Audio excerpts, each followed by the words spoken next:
Hello and welcome to another stream of Ghost of Tsushima for my 100% Kurosawa Mode Japanese language playthrough. Hey Dr. Darling, welcome. Must have been the wind. Must have been a strong wind. Very strong winds in Tsushima. Very, very strong. Almost blowing a gale.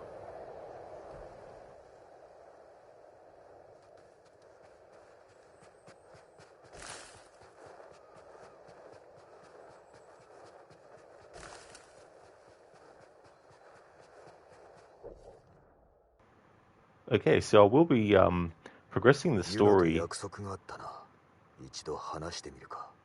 in this stream, but I want to do some exploring up front. So in yesterday's stream I did some story and then stopped and then just explored, uncovered stuff on the map, all that kind of thing.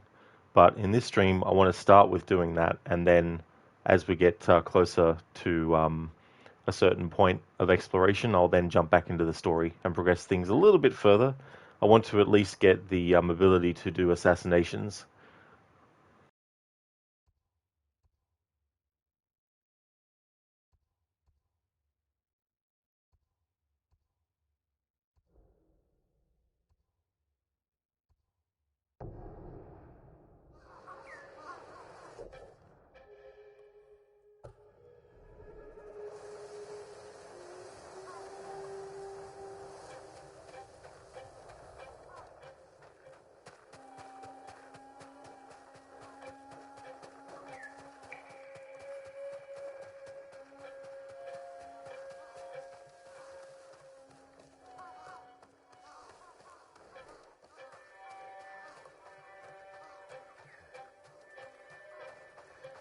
Hello, Keone.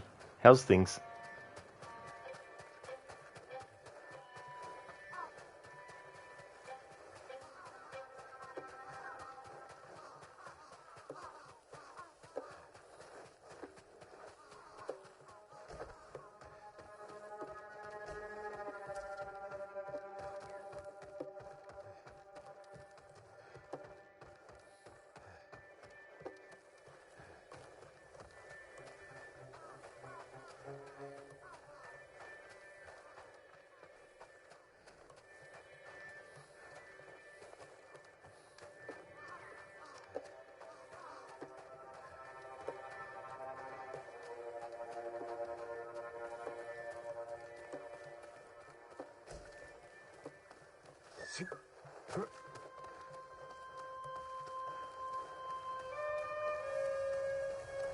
Hey there, Biko. How's things going? Welcome on in.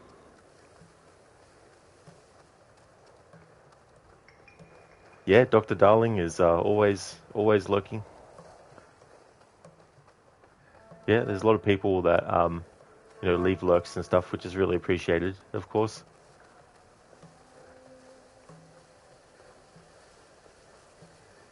I did, Keone, yeah. Yeah, I've seen gameplay of it, and because I don't care for spoilers for myself, I actually went ahead and watched the ending, and also watched stuff related to the Animus Hub that you unlock. And I'm not very happy with what I saw. I won't go into detail about it, but I might sit this game out in the series. However, in the future at some point, when it's on sale for really cheap, I might actually stream it. But from a story perspective of the wider series and everything, I'm not very happy with what they've done. Dr. Darling, but hiding in the shadows often on weekdays. Absolutely. Yeah, hiding in the shadows. Hopefully you won't kill us all, though. To paraphrase that, or to reference that quote from Bayek in Assassin's Creed Origins.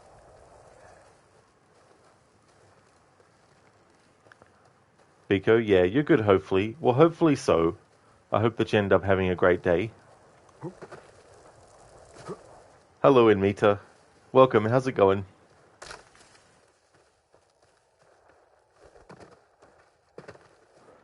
But yeah, if I play Shadows in the future, it won't be part of an annual run either. I'll just play it as a one-off, out of like any order sort of thing.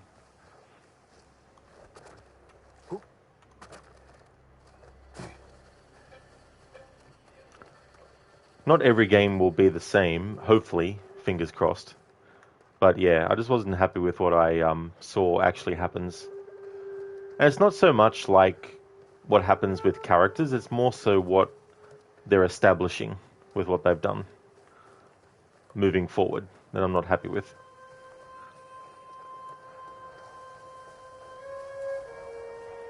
Keone, it's 30 FPS on Series S. Performance is awful on the S, is it? Ah, damn. Yeah, I mean, I wouldn't be surprised if they try to just, push people to get to the next highest, console and stuff.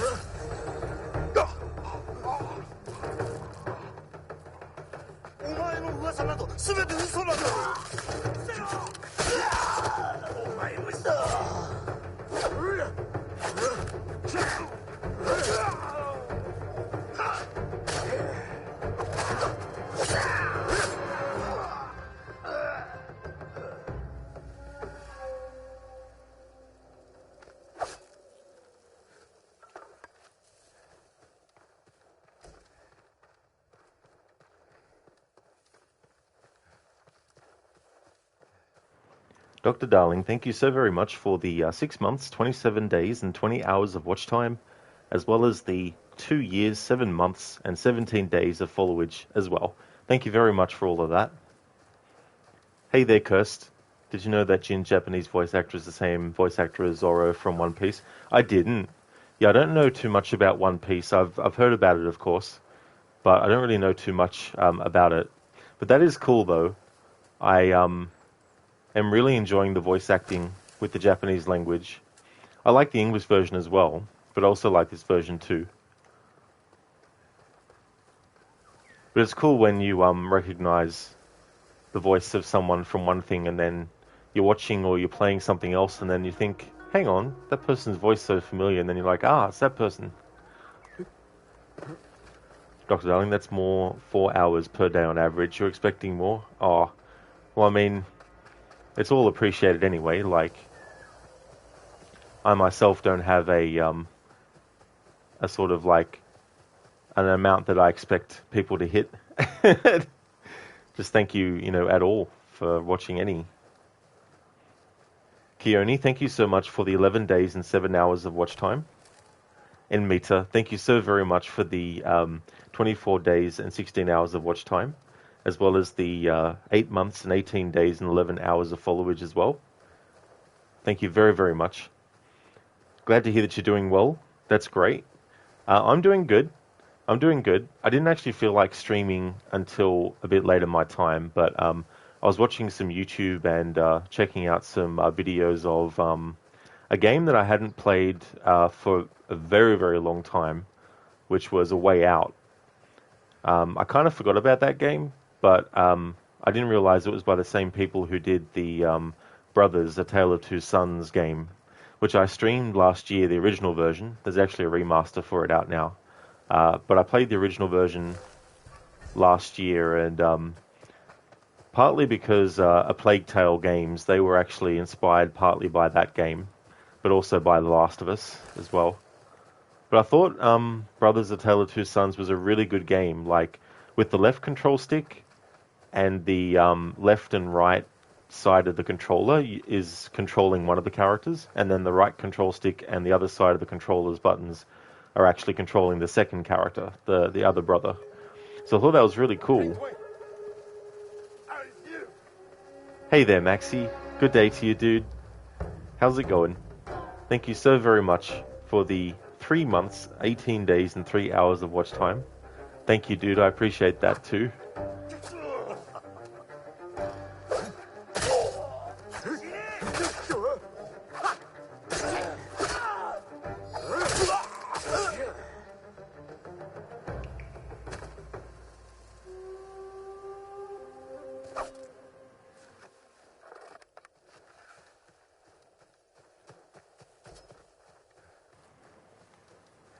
Hey, Maxi.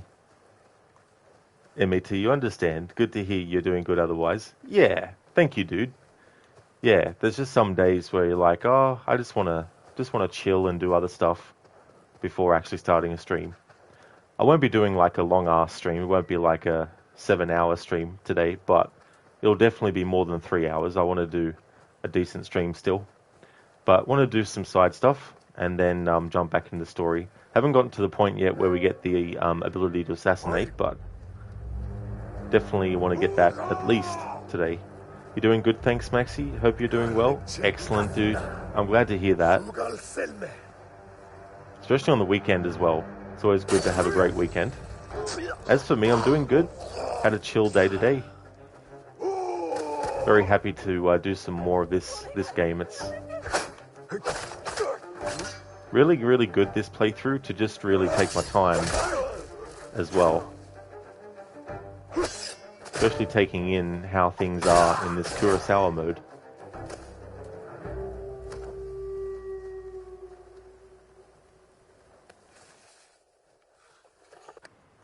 Hey there, Milan. How's things going? Hope you're having a good weekend. 動くな。助けに来てくださってありがとうございます。道中気をつけよ。お受け取りください。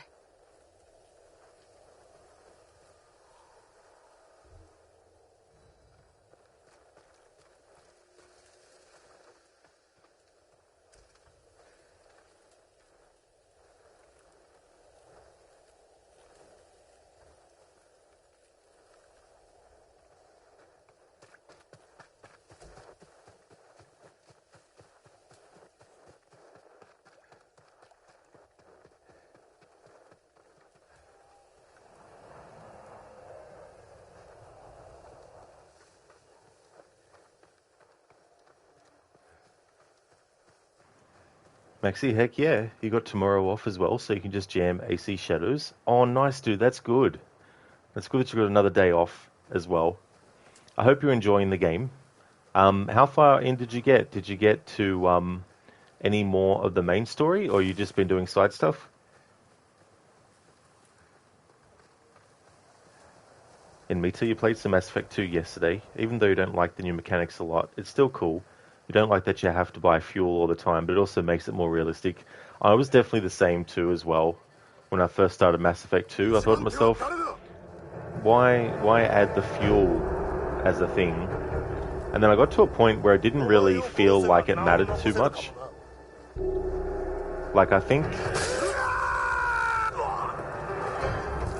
there's even some things that will automatically refill it for you as well. I could have sworn there were some occasions where I'd go to refuel thinking I had to, but then it said, oh, 100% full. I was like, oh.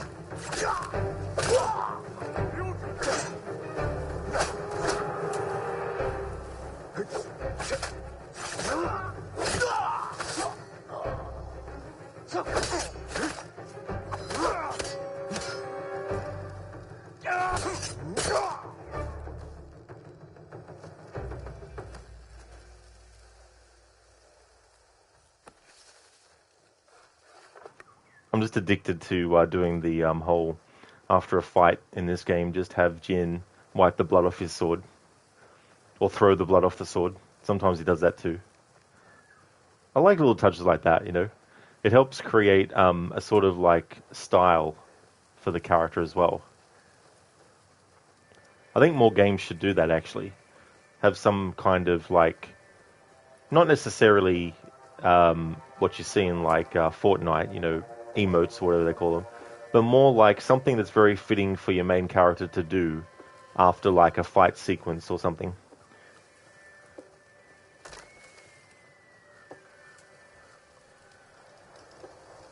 Maxi, you've mainly been doing side stuff, but assassinated one of the main baddies. Oh, that's good.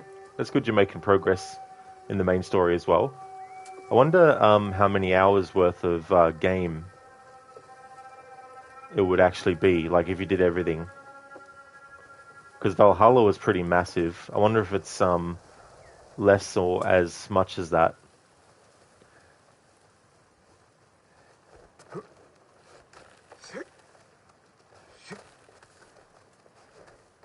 Mita, but you like the new vehicle you can use to explore some planets. Yeah, you try to travel from one system to another and you can run out of fuel. It's annoying. Oh yeah, exactly. Yeah. I sort of got used to it in the end, and at first it felt like it was going to intrude a lot on the gameplay, but then after a while I just got into a pattern of making sure it was full before embarking, and all that kind of stuff. Max is such a cool mechanic. It really is. I like how you can make him bow as well, and that bowing at certain statues will cause an effect to happen. Hey there, Lucas. Welcome on in. I got no idea where that holes comment's coming from, but welcome on in. I hope things are going well. Can you only imagine Altair emoting on his targets? Oh, could you imagine that? Does a little dance on their corpse. It's like, Altair, what are you doing? Once you assassinate your target, you just need to wipe the blood on the feather. And Altair's like, no, but I want to do extra. I want to dance. I want to sing. Turn it into like a musical. Ubisoft, please don't do that. Don't turn Assassin's Creed into a musical. For the love of God. A stage production? Yeah. I think you could do something with that, but not an actual musical with singing.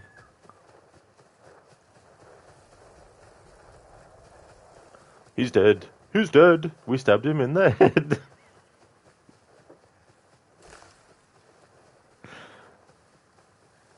And now the floor is red. He's dead.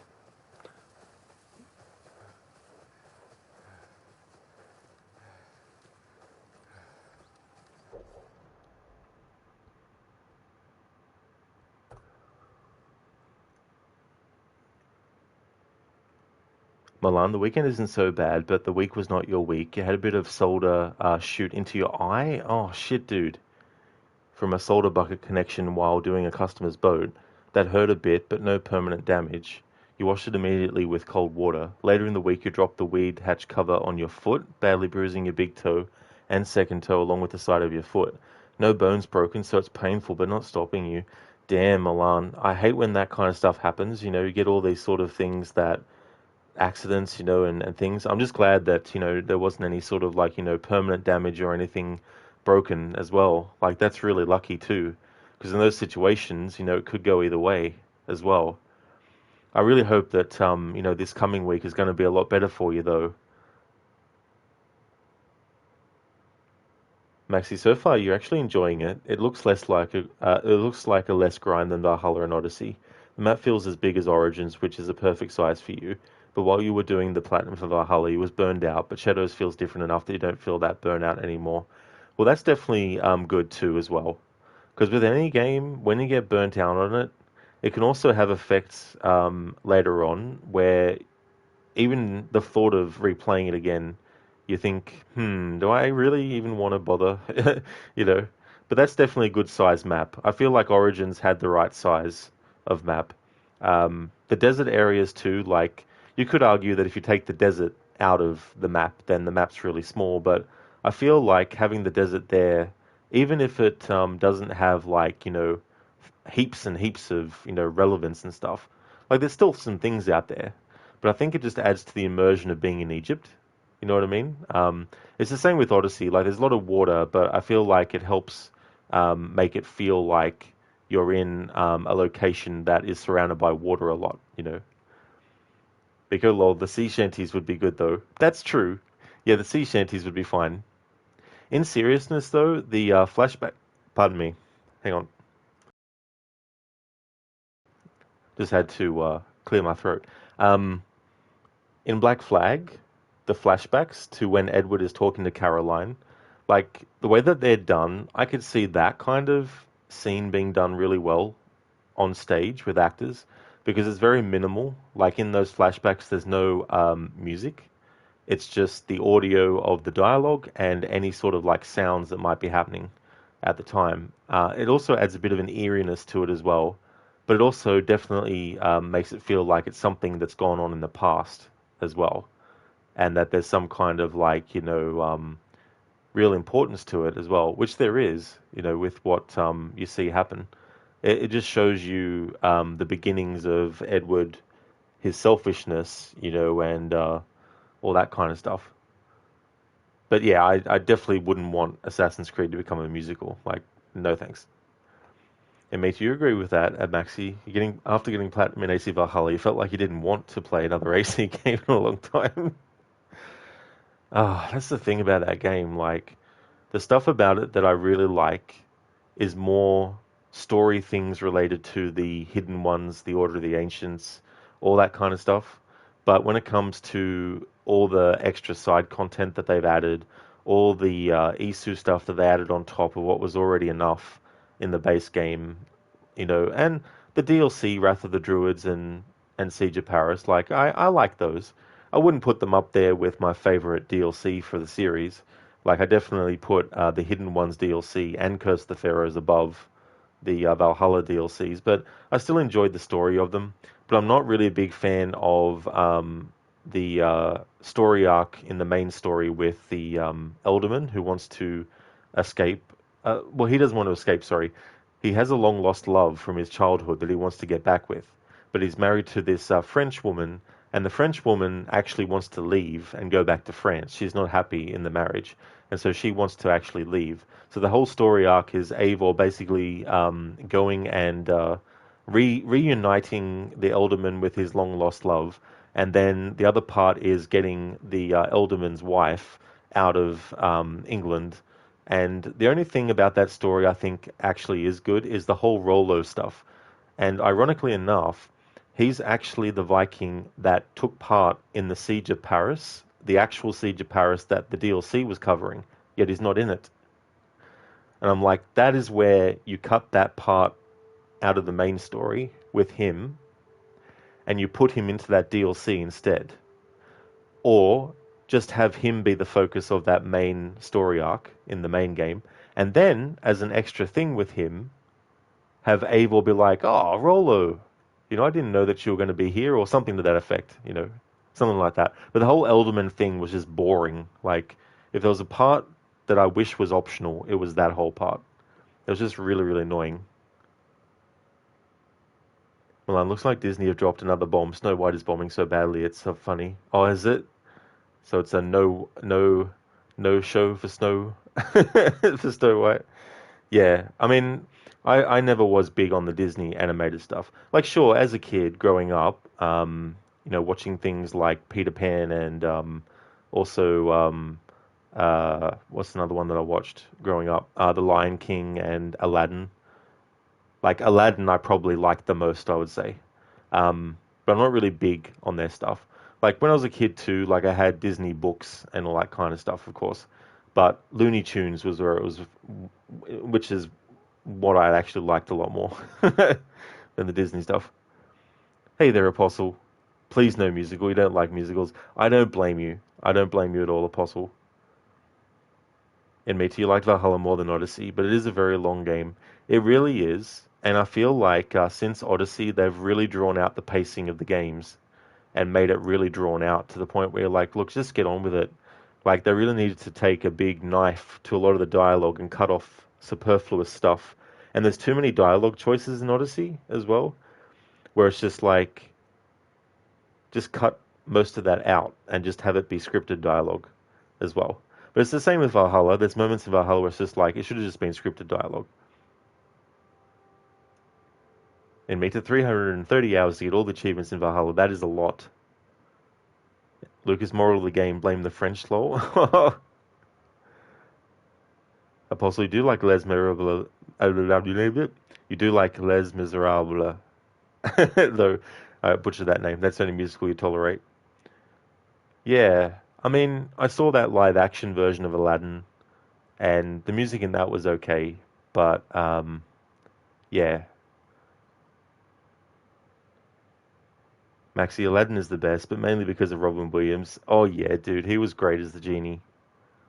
Man, it still hurts. Like, I didn't know him personally, but, growing up seeing a lot of his movies and stuff, when he died that day, like, I remember, I was checking my phone for things, and then I saw that he passed away, and I was like, fuck.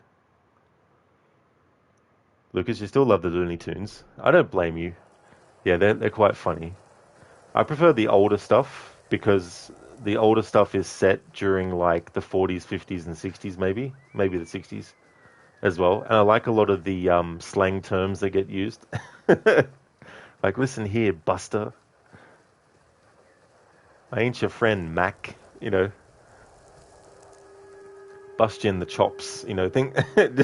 Just things like that. But I used to look forward to every year in Australia. They used to actually have the Looney Tunes movies. Like there was one where I think it was Daffy Duck and Porky Pig became Ghostbusters, essentially. That was one of my favorite ones to watch.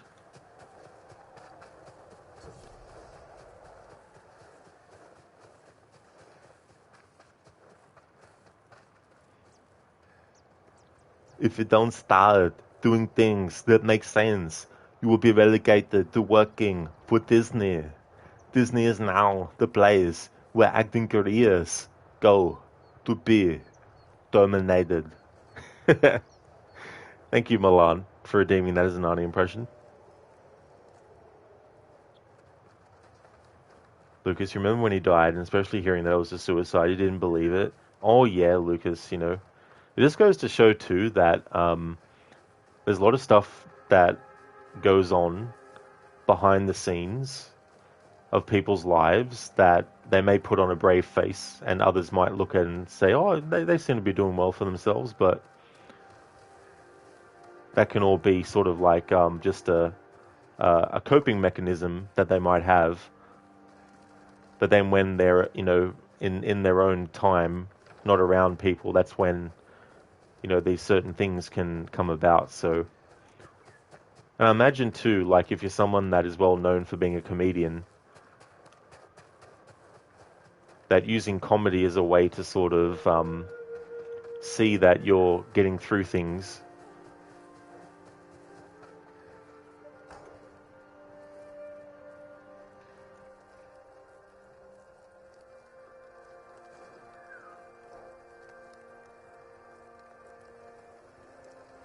Maxi, yeah, only time he got really sad was Robin Williams and Paul Walker passed away. That was tragic too, as well, what happened with him. Like,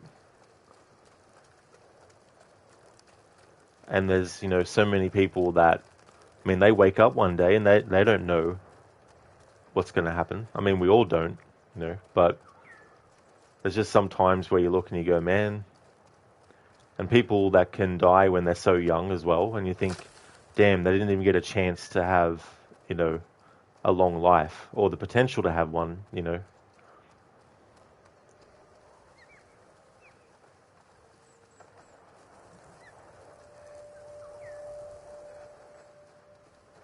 And Mitty, you saw that they added Steam achievements to AC3 Remastered? They did? Oh, I didn't realize that they hadn't. That's interesting.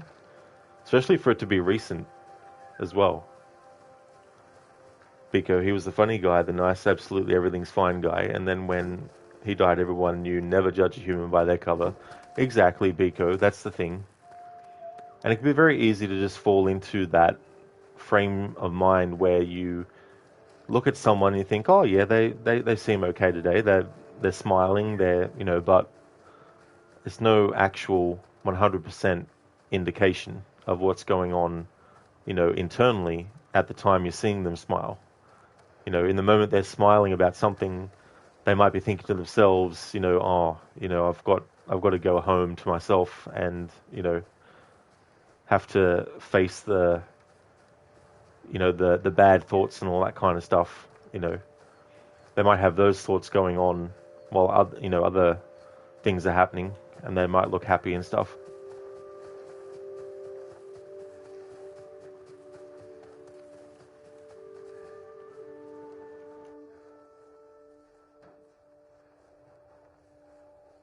But oh, to be free, not to have to go poof when you need. But oh, to be free, not to have to go poof, what do you need? Poof, what do you need? Poof, what do you need? To be my own master. Such a thing would be greater than all the magic and all the treasures in the world. But what am I talking about? Let's get real here. It's not gonna happen. Genie, wake up and smell the hummus. Thank you, Dr. Darling, for redeeming that Bane impression. So which version of Aladdin is that from? Because keep in mind, I haven't seen the original animated Aladdin since 1990. When did it come out? 93? 94? Somewhere around then? Or was it 92 for that game? For that movie, I mean. Can't remember.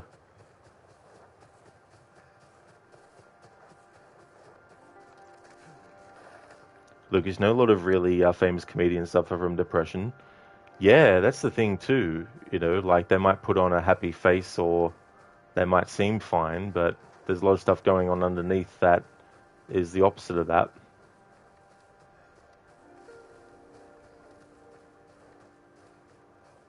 Well, mental health is a serious issue. It's very common amongst comedians.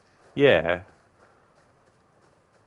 And I feel like, you know, they probably feel like they have to be turned on all the time to be funny, you know, like, because if they meet someone in the street, you know, that person might be like, oh my God, you know, I can't believe I'm meeting this comedian. Tell me a joke, you know, and the comedian might be like, well, you know, I just lost someone today, you know, I'm not really in the mood to be a joke. And they're like, oh, but come on, like, say something funny. You know, it's like, seriously? There's probably interactions that they have like that as well.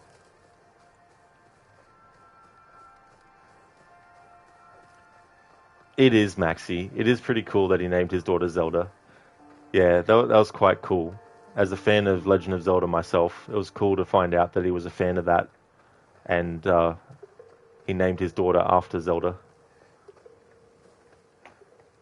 Hey there, Shadow. Made some new screenshots on this game, though. Oh, nice. Yeah, there's a lot of really good visuals in this game, and the photo mode is so versatile as well. I guess they'll eventually add Steam achievements to all AC games. Yeah. It's funny though how for a long time they weren't releasing their newer games on Steam straight away. Lucas, you had your battles with mental health. You once almost became suicidal, but then you got professional help. Best decision you ever made. Oh, that is good, Lucas, for sure. And that's the thing, like, it's good to do that. And there's nothing wrong with that either. You know, if people need to get some help, it's good to just go and get the help you need, you know.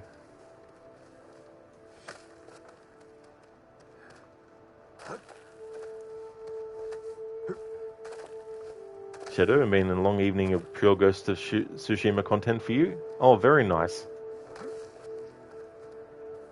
Actually, I just thought of that, the movie, because they're making a movie of Ghost of Tsushima. I wonder how that's progressing.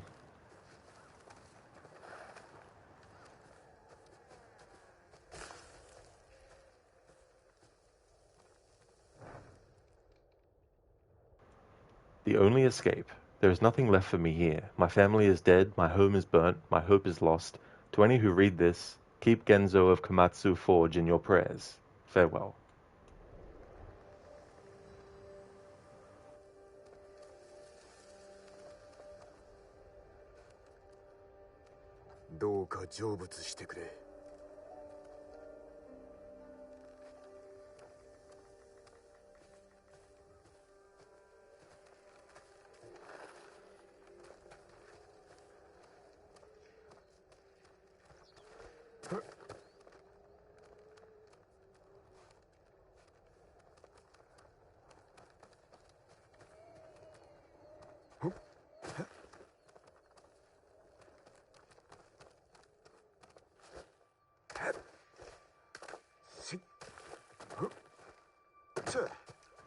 Oh, so it's from the first one, Dr. Darling. You saw it in the cinemas and had the game on your the CEM game on your first console. Oh, cool. Yeah, because I played the first version I played was the Super Nintendo version of Aladdin, and then a few years after that I played the Sega Genesis version, which was cool to have different approaches to the same adaptation. You know, I kind of like those sorts of things. They don't do that very often now, though, where they take one game and then do one approach and variation on one console and then do a completely different one on the other one. Because the Super Nintendo Aladdin was a platformer, but you couldn't use a sword like you could in the Sega Genesis version. And the level layouts and all that kind of stuff were different and had a really different feel. So if you had both consoles, you could get you could get the Aladdin game based on the same movie, but both games would be completely different, that they would all be unique, they'd both be unique experiences to themselves. Hey there, Ryu. How's things going, dude?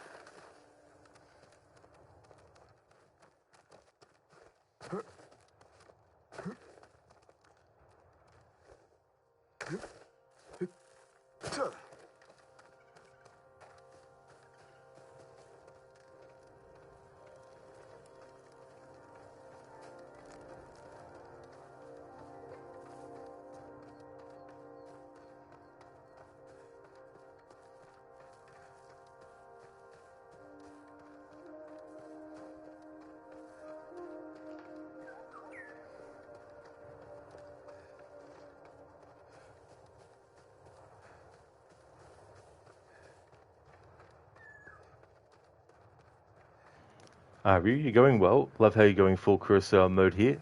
That's awesome, Ryu. Glad to hear that, dude. And yeah, I'm really enjoying it this way.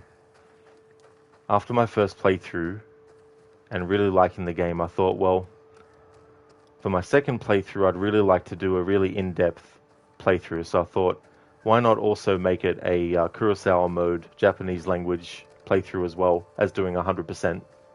I didn't do the DLC last time, but I'll definitely be doing it for this playthrough. But yeah, I like how it's not just a black and white filter, it's also, they've put film scratches, maybe not in gameplay, but certainly in cutscenes when you're seeing people talk to each other. There's even like film scratches that you can see on the screen. And they also changed the audio as well. There's a filter on the audio to make it sound more like the quality of sound that they had in those movies. So I think that was quite cool to do that. Makes it feel more organic. Whereas comparatively, Assassin's Creed Mirage with the AC1 filter, it's more of a very sort of like basic filter. All they really did was make the color of the screen look the same. But if you actually look at the original version of that color scheme in Assassin's Creed 1, there's a lot more detail to it because it was designed from the ground up for that part of the game to look like that. Whereas it wasn't the case for Mirage.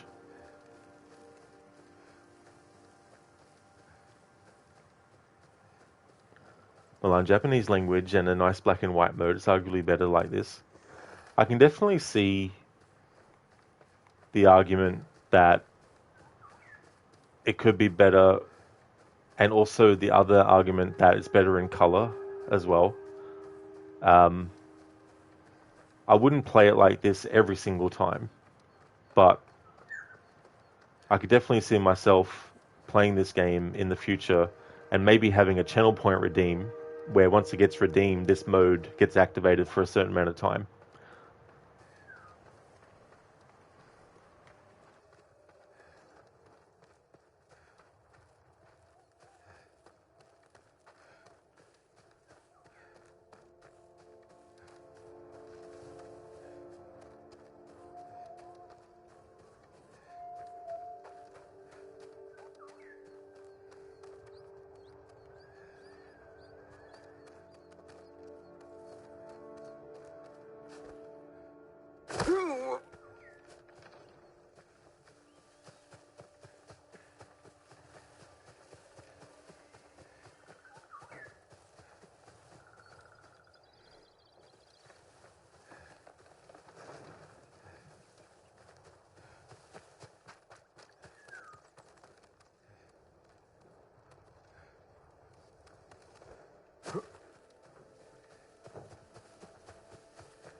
Milan, that would be a good idea. Yeah.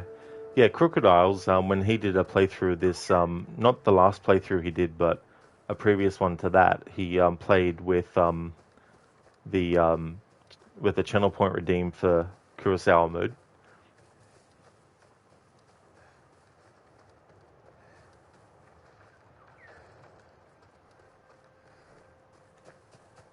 You imagine if the movie is like this. It won't happen, but that would be a neat fan edit. Oh yeah. Yeah, that would be a really cool fan edit to see. Isn't there a Ghost of Tsushima anime as well? I think I saw. Lucas, it would drive you crazy playing without color. I don't blame you, Lucas, for sure. Yeah. I mean, there definitely is some, things that are lost without the color.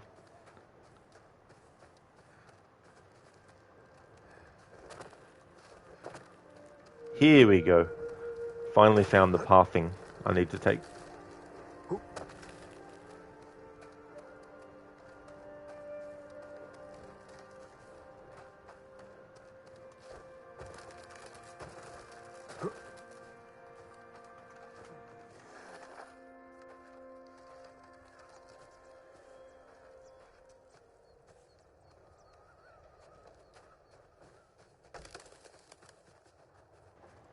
Dr. Darling, you saw some Yasuke gameplay. You're absolutely playing the whole game as now, eh? Oh yeah, Dr. Darling. Yeah, I mean, it's understandable too. He's the character that's more for the combat as well. And if you don't really like stealth, then I could see him being used a lot. But I feel like for both characters, they've probably put in things that incentivize you switching.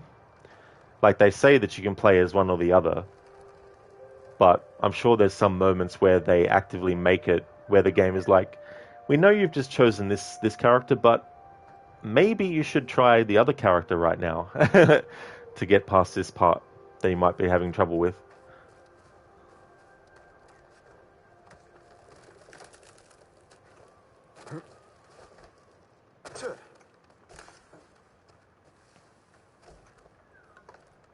You're not sure, but you definitely know the movie being in the works. An anime adaptation is also the works.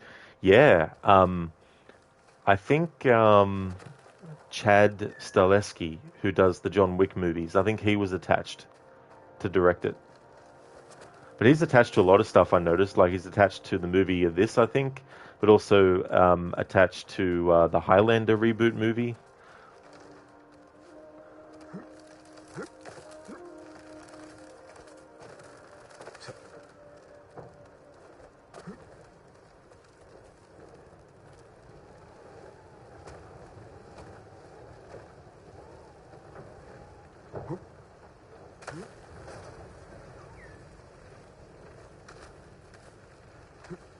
Milan, what is a four-letter word with a small laugh in the middle?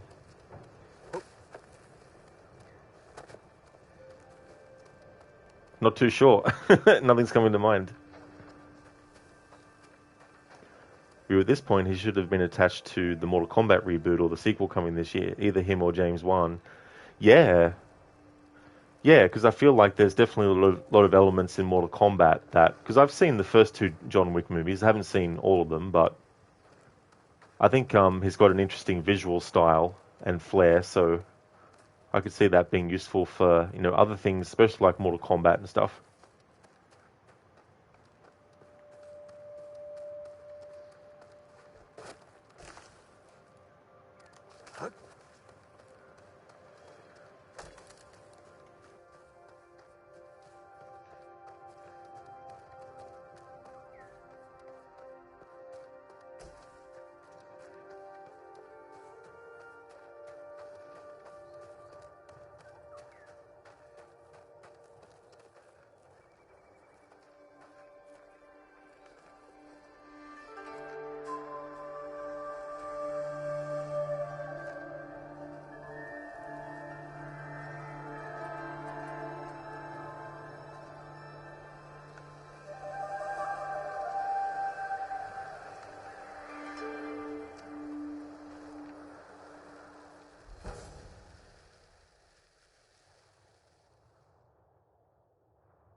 I think there might have been something I hadn't read about yet.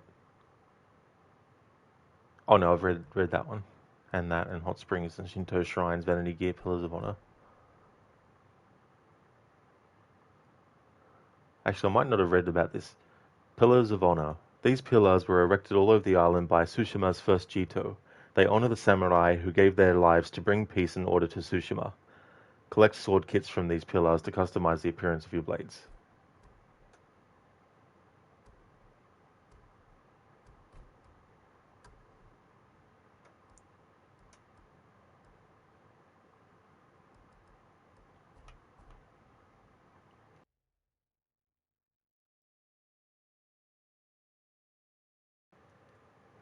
Admits you watched a video of Japan's Prime Minister talking about AC Shadows and saying that he didn't like that you can destroy shrines and some other places in-game because it makes tourists desecrate those places in real life. You think Ubi released a patch to fix that?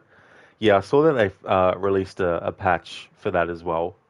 And some were countering that by saying that you can punch the Pope in Assassin's Creed 2, which in basic, if you strip it to its basic, yeah, he does punch the Pope.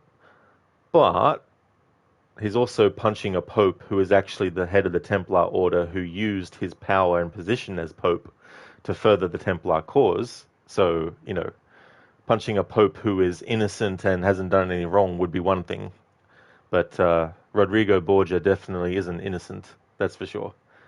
But yeah. But the way I feel about stuff related to, is someone going to see a video game or a movie and then go and do that in real life? My thought about it is this. They're a fucking idiot if they go and do that in real life because they saw it in a video game or a movie. And no one should be blamed but the person who decides to go out and emulate what they've played in a video game, not the people who made the video game as well. So I could see that side of things too. But also in the other Assassin's Creed games, if you go into places of worship and stuff in Origins, in Odyssey, in Valhalla, and in Mirage, you can't destroy religious stuff. Like, yeah, there might be some jars that you can destroy, but there's no actual religious artifacts or anything like that in those locations that you can actually destroy. Like, for example, in Odyssey, there's a lot of statues that are in, praise of different gods and goddesses. You can't destroy those. You can destroy the Ptolemy statues in Origins, but that's because the Ptolemy, who is actually in charge of Egypt at that point in time, is corrupt and a tyrant. So it's just an activity in the game that you can do, destroy those Ptolemy statues as well. So if you're going to have something be one way in multiple games related to a very specific thing, then you make it like that for all the games as well, regardless of where they're set or things like that as well. But at the same time, I can understand why they would be like, we don't want people to think that it's okay to do this kind of stuff. But there has to be a line drawn because, like, anything can be used for bad, even things that are designed just to be used for good purposes, or things that are designed for a purpose that is nowhere near violence or anything. Like, for example, a spoon. Can you take a spoon and stab someone in the eye with the handle part? Of course you can. Does that mean we have to ban spoons if someone goes ahead and does that? No. Because a spoon isn't designed to be a weapon. It can be used as one, but it's not designed as one. And people who use it as a weapon have to face the repercussions of using that. You know what I mean? So where do you draw the line with some stuff as well?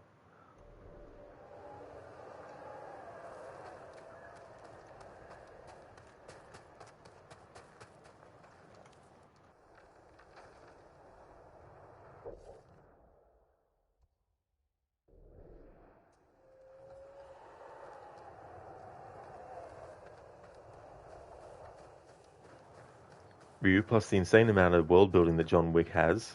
Yeah. Yeah, it's kind of cool, when they create like a history of different things that have happened in the past with different characters and all that kind of stuff. Milan, what? It's what? It's a four-letter word with a small laugh in the middle. What? Ha. Very clever, Milan. Yeah, I definitely didn't catch on to that. Nice. Hey there, Lizzie. Hope things are going well. In Mita, yeah, AC2 is way different circumstances. True, some people are just exactly in Mita, like violence is something that wasn't just created in modern times. You know what I mean? Like, I mean, you go back to a time when there wasn't even like typewriters or wasn't even, anything like notepads to write on. Like if someone in the time periods where they were writing on caves in walls decided to bash someone's head in, like that was something that, happened back then too as well. It wasn't just some modern invention. It wasn't like when modern times happened on the first day of the modern era, someone was like, you know what? I'm gonna invent this thing called violence today. It's like, no. Violence has been around for centuries in many different forms. And, and look, if someone says that they were inspired to do something based on a movie that they saw, even though they're admitting that that's what inspired them, you still don't blame the movie. You blame the individual who was inspired by it, because at the end of the day, we are all in control of our actions. And so if you're going to go and do something because you saw it in a movie, you are the one that's responsible for deciding to take that action and going through with it and doing it, not the thing that you watched that inspired you to do it. But the reason they go after the thing that inspired is because they want to use that as a way to control things. They want to be able to say, hey, we want to control what kinds of, movies people can watch or video games they can play, because we want to control other aspects of their life. But we want to use the excuse that we're doing it because we want to prevent violence in real life. But it's like violence in real life is going to happen no matter what a person actually watches or plays or listens to. If they choose to be violent against someone, then it's going to happen.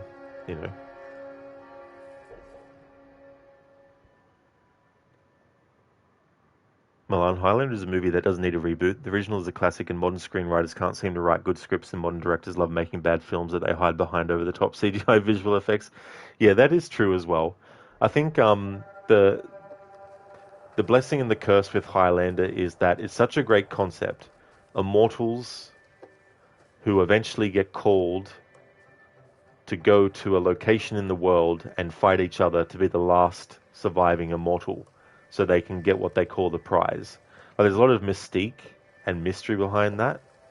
But the way it's designed is that once you finish the first movie and you have Connor actually defeat the Kurgan, and the Kurgan and Connor were the last two immortals left, when he gets the ability to be mortal again, but also have the ability to be psychic, like, trying to do a sequel to that, well, we saw what happened with Highlander 2, And it gets to the thing where it's like, it's better off doing prequels to it, because then you can still have events play out with the same character, even though we already know, if you've seen the first movie, that they survive it.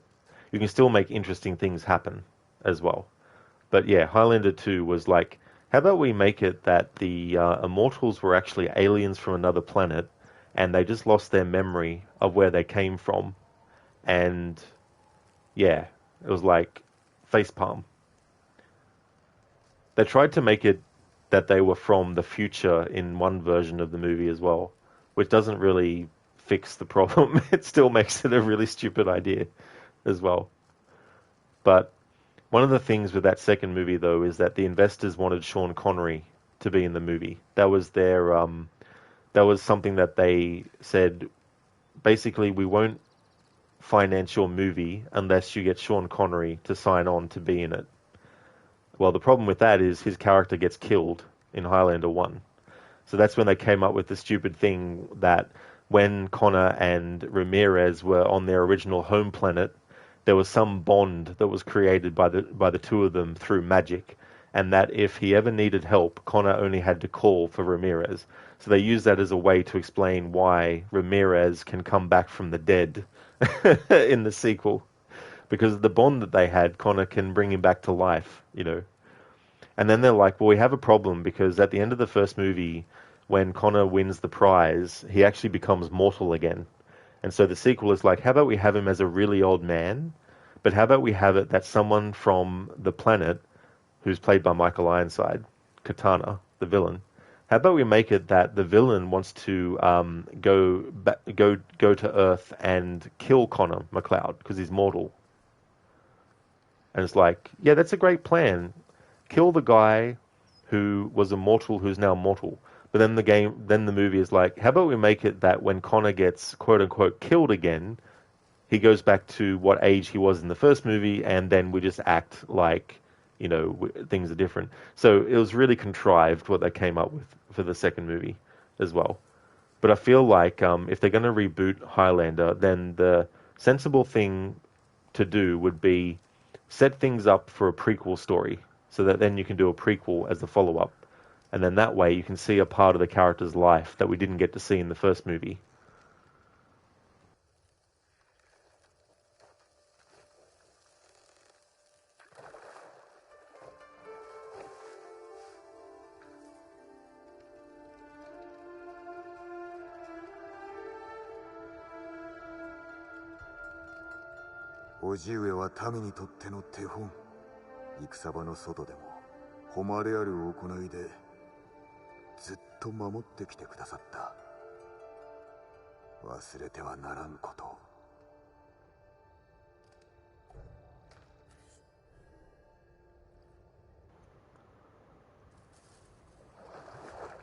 The part of the story that I'm up to in this game that I haven't done yet is Jin will actually break that code by killing someone by sneaking up on them.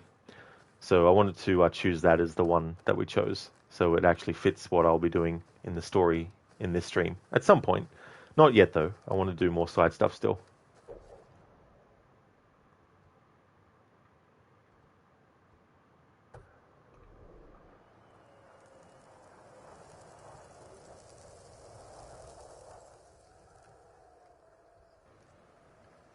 In Mita, yeah, from a gameplay point of view, it might be fun, but not IRL. You should have some common sense at least.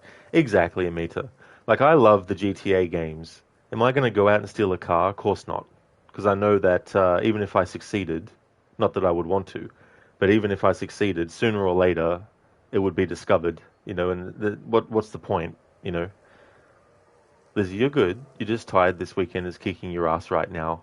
Sorry to hear about that, Lizzie. I really hope you get some good rest, though. Hopefully you can get some good sleep as well. Milan, violence has been around for as long as life has existed in one form or another. Exactly, Milan. That's it. It doesn't make it any, better that it still is something that happens, but it still happens, and it has happened for centuries. None of the Highlander sequels were good. The original is the best. It's very much like what happened with The Crow. That's definitely a good analogy, Ryu, for sure. I didn't see all the Crow movies, but I did see one of the other sequels, and I was just like, really? And I don't know, the remake looked like they could have just, I don't know, came up with the original story and just did something different. Milan, Highlander didn't need a sequel, in your honest opinion. Hollywood struggles with making standalone movies that just tell a complete story from start to end. Exactly, Milan. Like, objectively, like, Highlander 1, that should have been the only movie,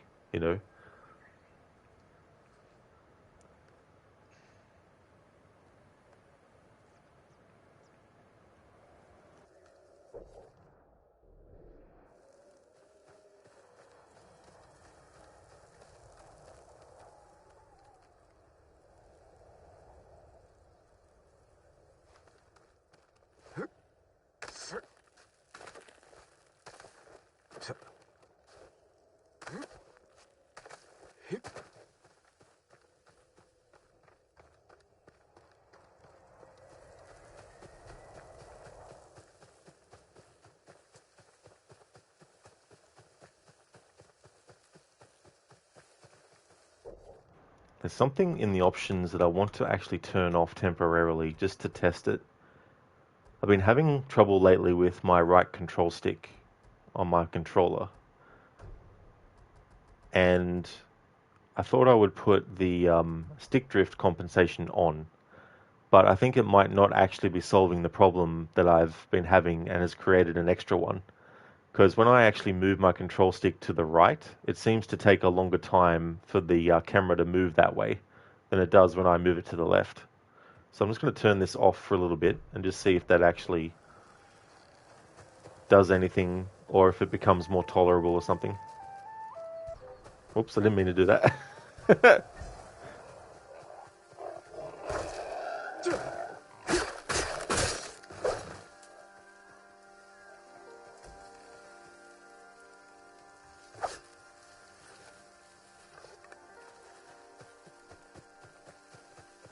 That's better. When I move the control stick to the right, the camera moves quicker.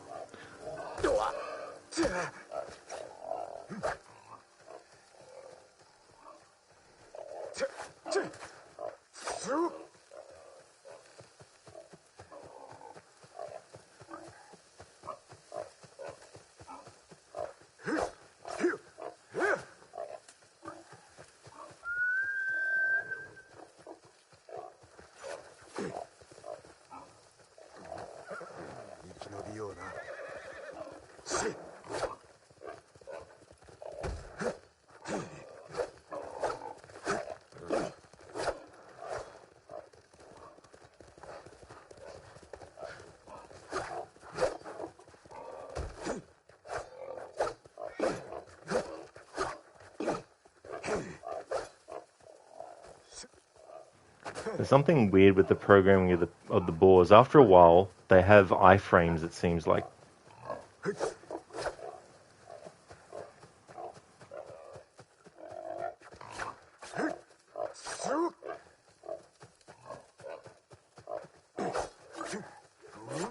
Like, seriously, 3 of those sword strikes literally clipped through the boar.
Fine then, I'm going to give up.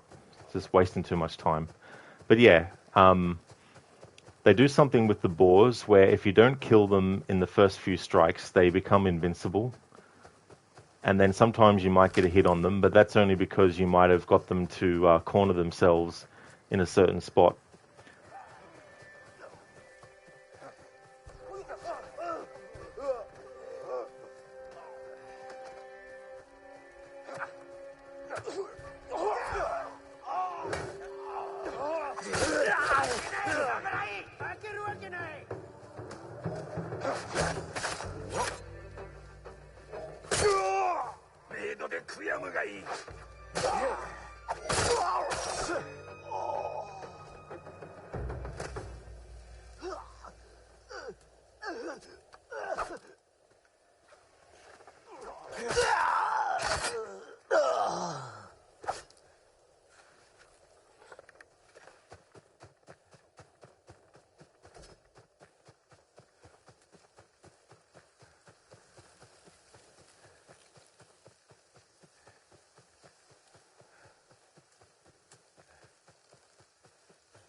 Lizzie, later today, you're seeing a friend of yours perform with her husband and they're meeting another friend for dinner. Oh, really nice, Lizzie. That's cool.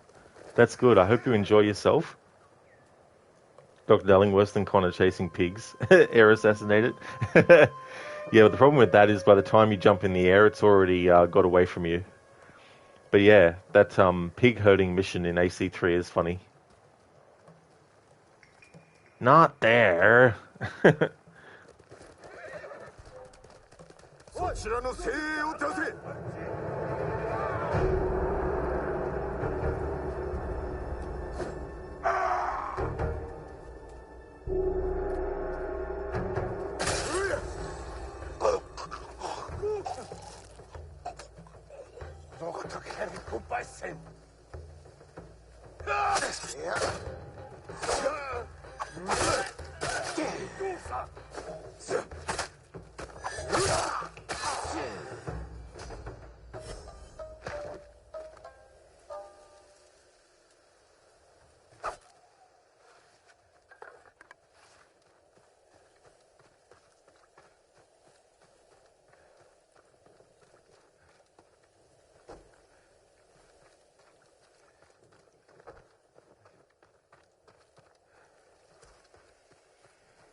Hey there, Broly. Have you seen Rise of the Ronin game? Bits and pieces. I haven't seen a whole lot of it. I saw a little bit of gameplay and stuff like that. I wouldn't mind giving it a shot in the future, though. Is it a good one? Because I've heard some mixed stuff about it, but it still looks like one I wouldn't mind trying.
喉なりて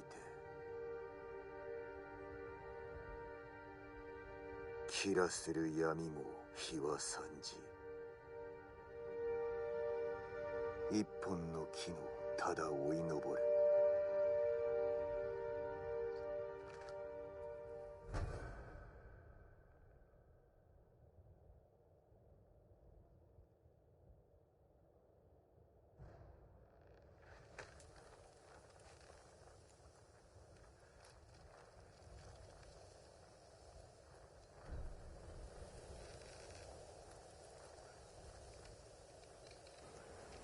Broly, it's kind of like Way of the Samurai, but new generation.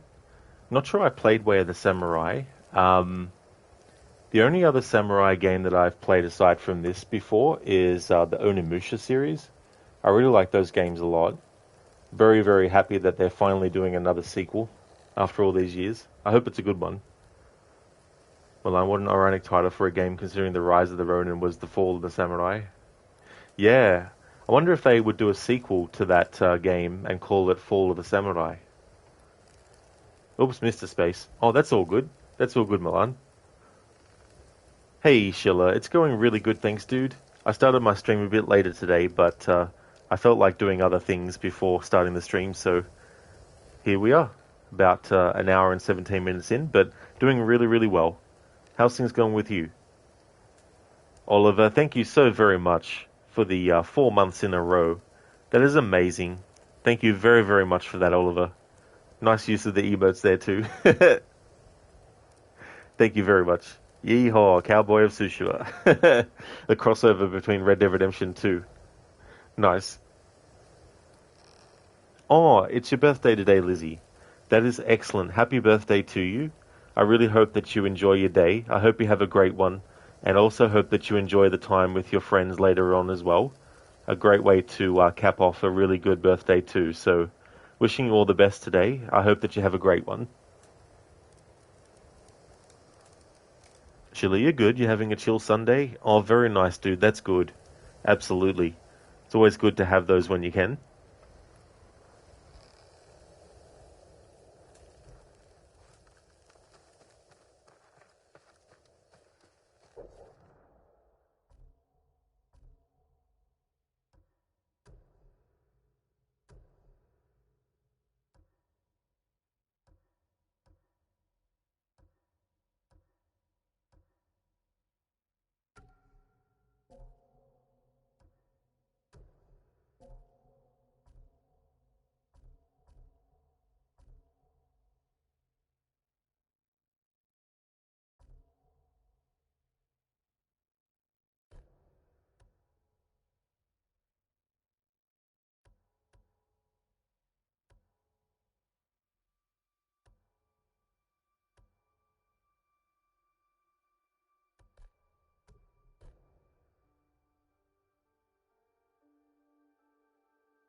Lizzie, and tomorrow you literally have 2 effing appointments, so you're hoping that you don't get a hangover. Oh yeah, Lizzie, hopefully not, you know. I hope that you don't get one. And I hope that those appointments go well for you too, as well, tomorrow.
Oh, that's all good, Lizzie, for the birthday wishes. No worries at all.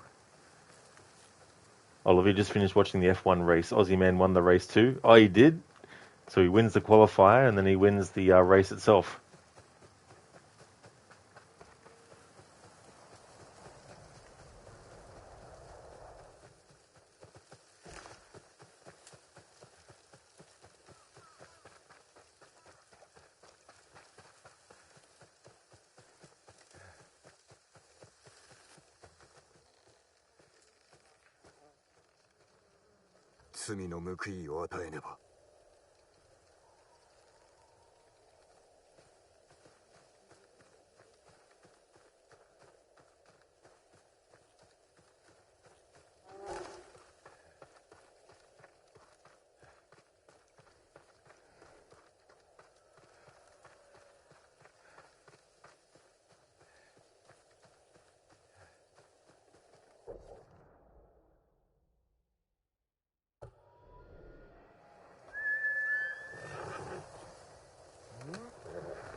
Oliver, McLaren are flying even more this year, but you're going to lurk today. Mostly you set yourself up to do chores around your apartment.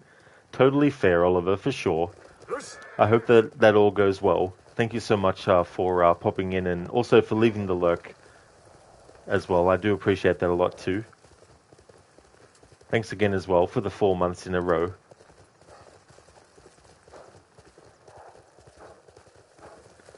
Oliver, the sun is shining and so are you. Very nice, dude. Yeah, it's good when the weather actually cooperates and can be to the liking that you want.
Chiharu!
お侍、対馬から出る道が見つかったそうです。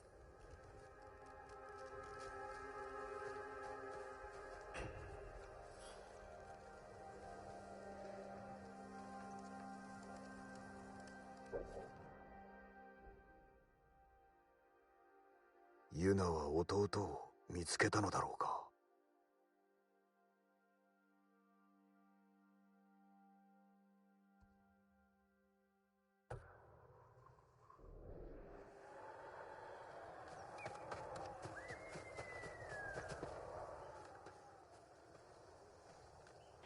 I wonder what happened there for a second.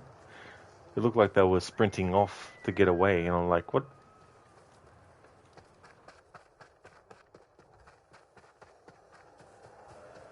Oh yeah, Dr. Darling. Must have been the wind. Literally. Hey there, Shaky. How's it going, dude?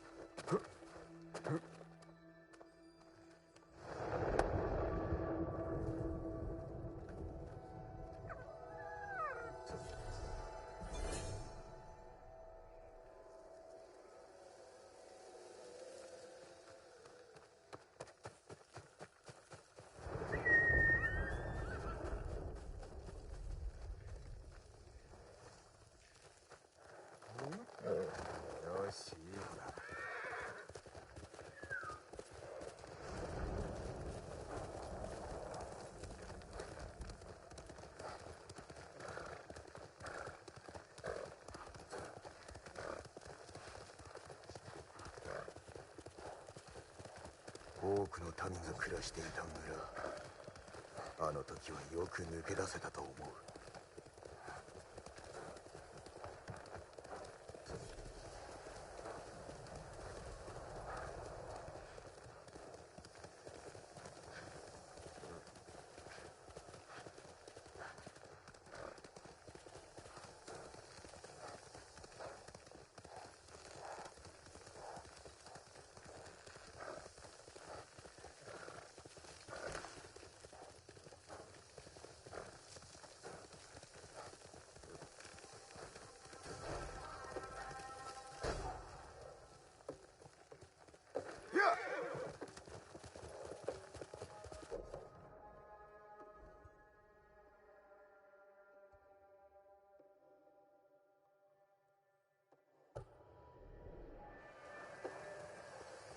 かけろ、空。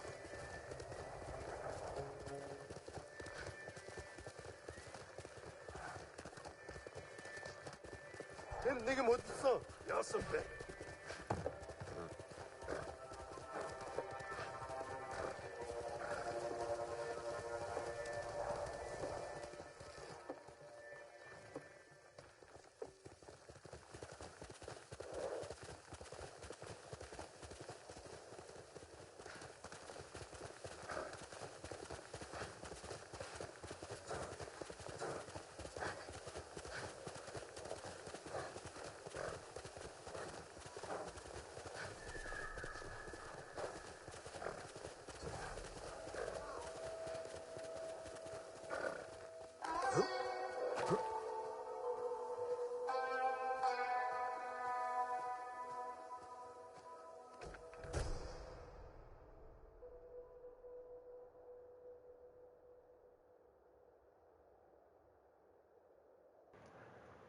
Dojo.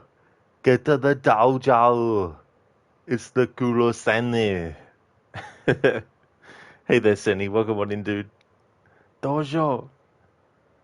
How's it going? Welcome on in, dude.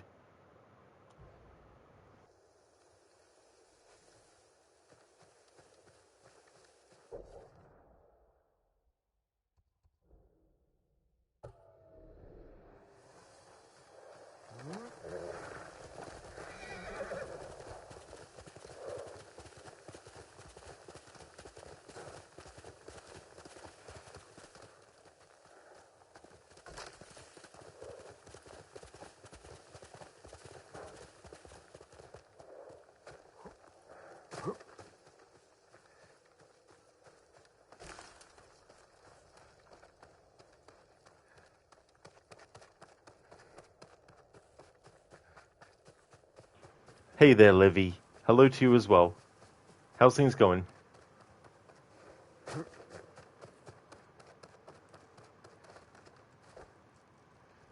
And we're dead. Well, Crooked, Ghost right then literally died. That's how it was going in that moment. But overall, it's going really good.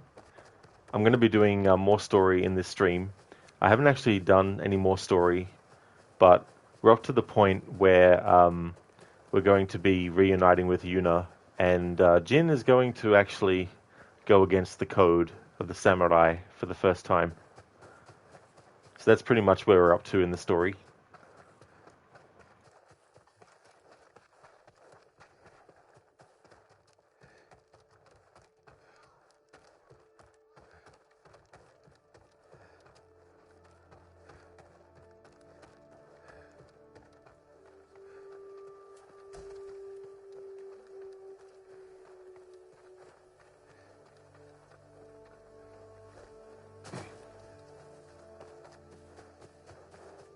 There was actually a hot springs that we interacted with not long ago, and one of the options for what to reflect on was the code. So I thought I would choose that, considering where we're up to in the story. Milan, Guy is fascinated by your bottle of summer fruit juice. Oh, really? Guy is like, need to have some of that, please.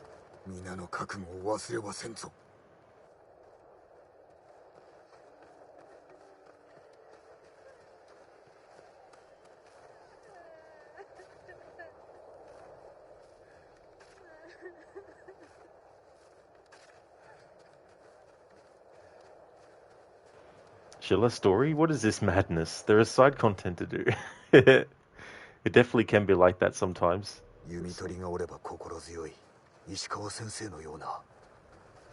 I remember the first time I played Watch Dogs 1, there's a point in the main story where once you get to it, you can unlock even more of the skills, but I didn't know that yet, so I basically just went around and got as many skill points as I could to unlock certain things, and then when I realized that there was another tier of upgrades to get yet, I was like, oh, I might need to progress the story just a little bit.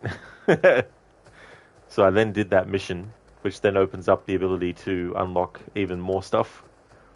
So by the time I actually focused on the main story only, I had already gotten most of the abilities.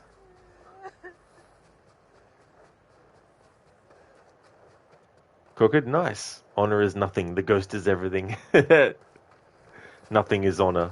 Everything is everything. How's things going with you today, dude? Any ratnados on the horizon today? Nice one, Amita. Nothing is true. Everything is ghost. Everything is.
Mr. Gote, welcome on in, dude. How's things? You got one achievement left now for Silent Hill 2 Remake. You hit 67 out of 68, and it was too far back in the game to go and get. Oh, damn, I hate when that happens. And then you either have to, like, reload a much earlier save if you can, or the game is like, well, sorry, but you need to restart again from the start. That really does suck, dude. Did he just trip over the pig? Oh, no. I mean, it might have looked like it, but yeah, the pig basically rammed Jin and made him fly through the air.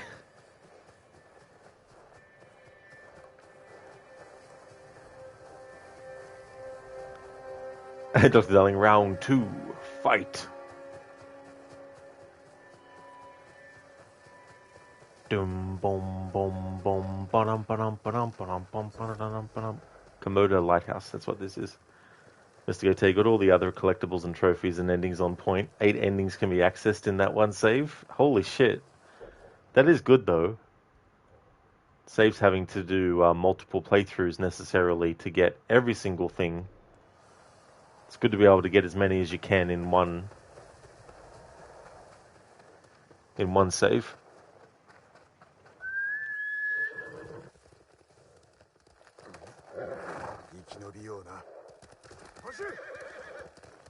Actually, Ryo, I forgot to mention to you that I saw a couple of images from the Mortal Kombat 2 movie that they're doing. That's Shao Kahn. I actually don't mind that look. It makes him look like he's some demon-looking thing.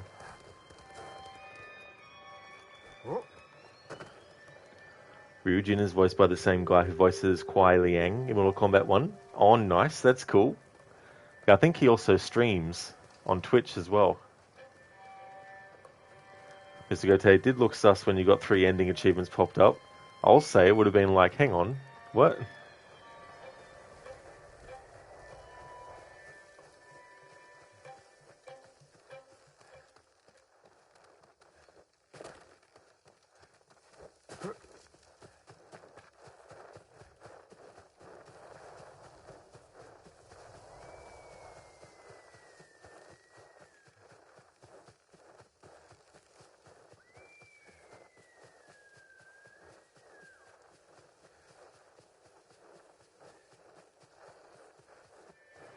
Yeah, the images look promising enough.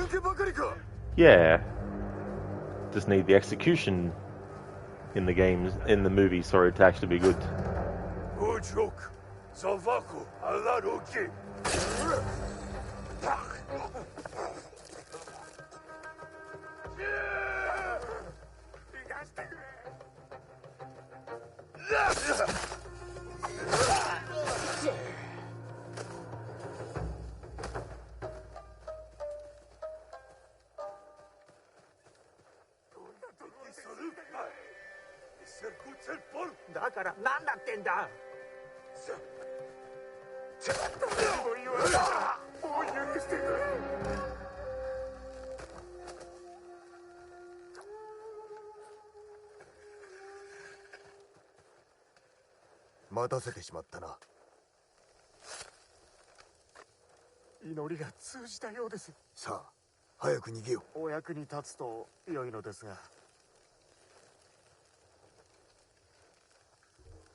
Milan, the clouds have built up quickly in the sky here. Time to go inside to avoid the very likely rain, do you think?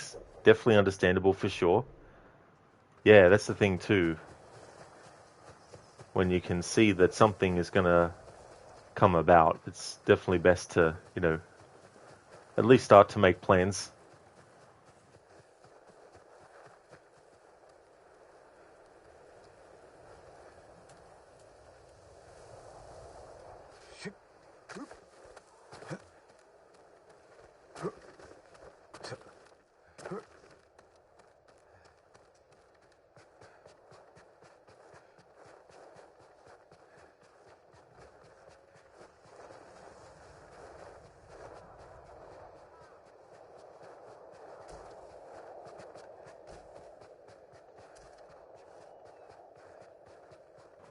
At this point, anything will be an upgrade from Mortal Kombat Annihilation, at least in terms of visuals. Absolutely.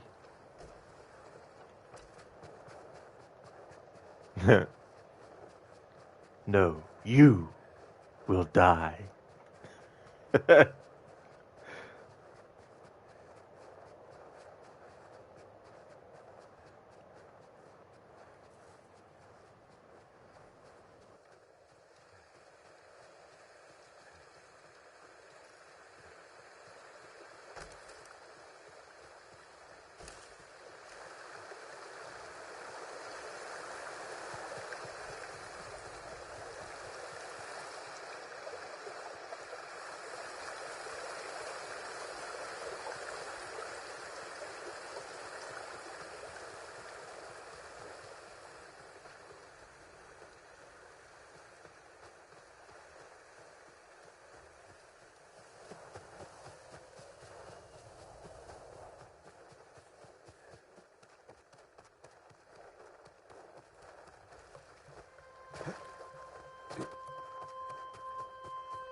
Mr. Gote, how's Ghost going for you? And did you have a good day today so far? Man, last day of the weekend.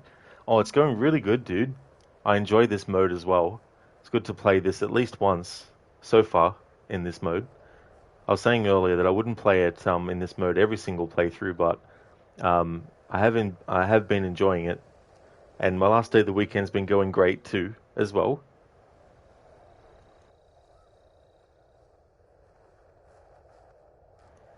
The devil in black dress watches over.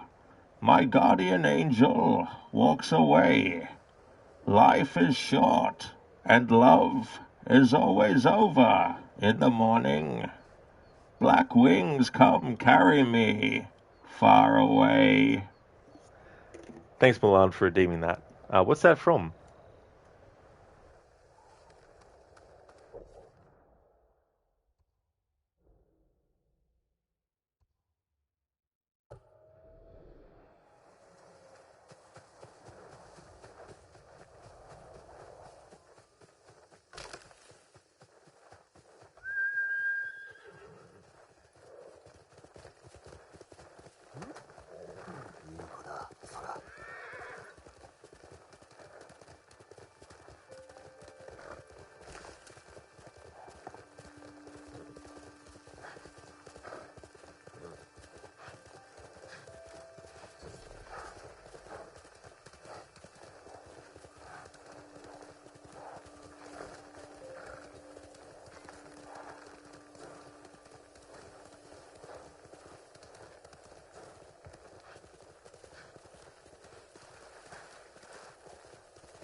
Biko, right. Need to go to town. We'll be back soon. Should be back by back before 12 p.m.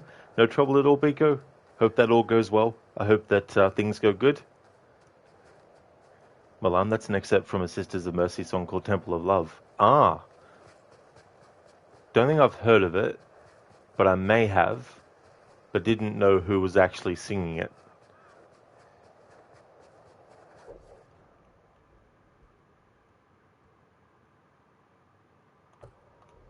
Dr. Darling, phone's battery is almost below 20%. Soon you'll have to leave the comfort of your blanket and go back to your laptop. Damn you, weather.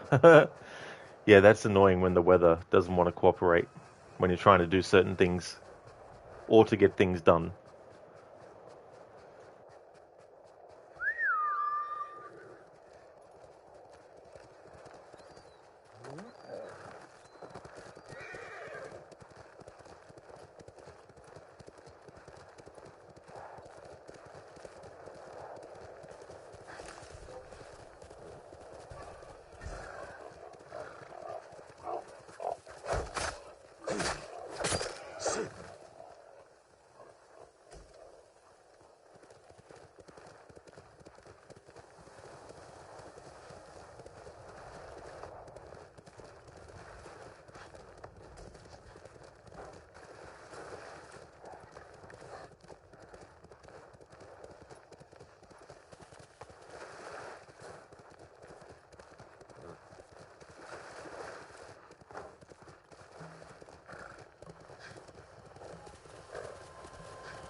Jin versus Pig. 1-2. 1-2.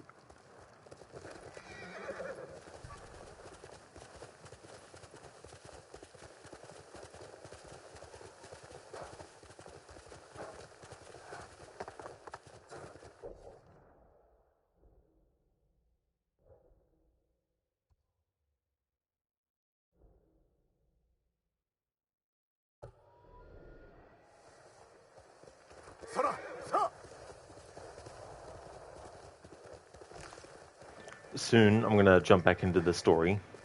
Just want to do a little bit more exploring and looting and stuff, and then we'll jump back into the main story. Just for a little bit though.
Milan, it's the leg-end hairy flower-picking samurai. Hide your begonias. The flower thief.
Milan, not today, bandits. That's right.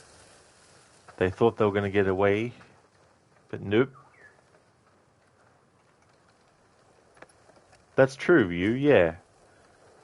Yeah, every so often I've been taking screen grabs with the PlayStation 5 quick shot, but also sometimes doing like little video recordings using the PlayStation recording feature. Just in case I want to use them for stuff in the future.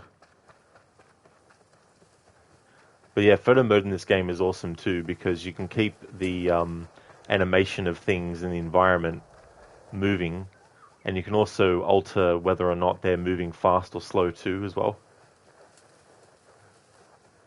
Through that framing of him standing over the field was excellent.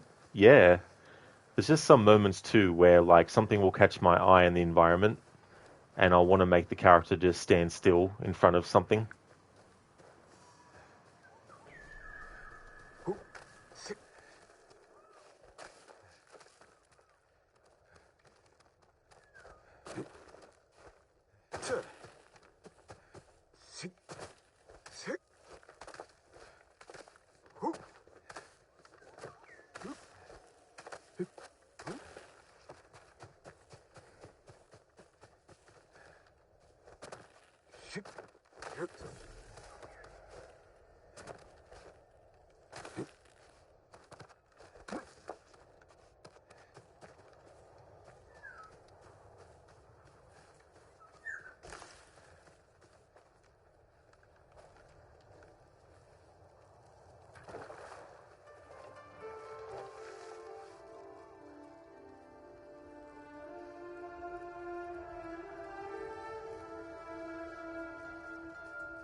いかにしてハーンを殺してくれよ。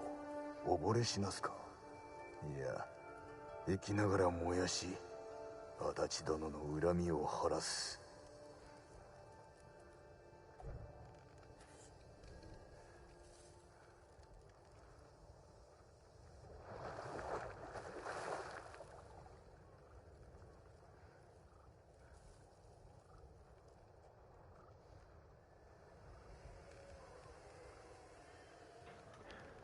Those sound like great ideas, Jin, to actually do.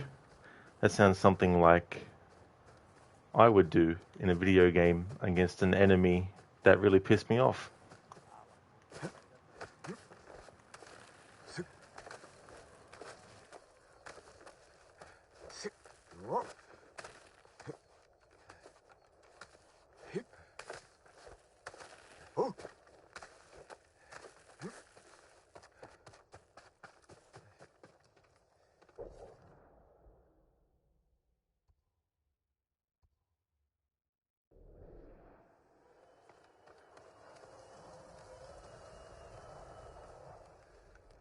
我らをお守りください。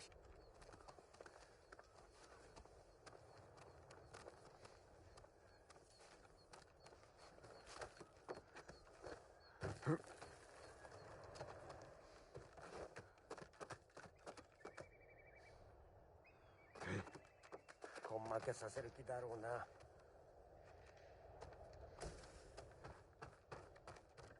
酒井様、どうかお気をつけて。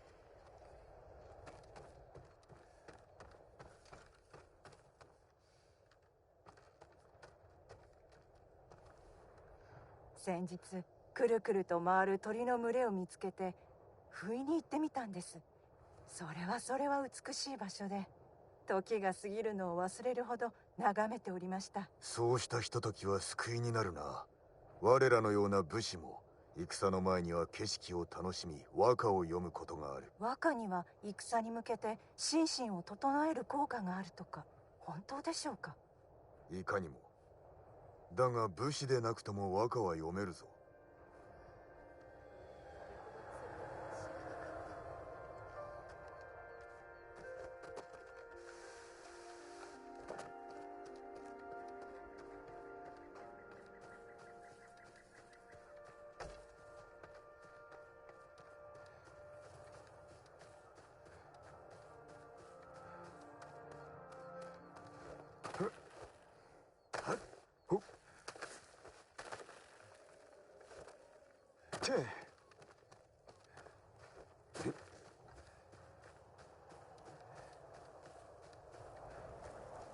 Milan, selfies are dangerous. More people die each year taking selfies than are killed by sharks and crocodiles put together.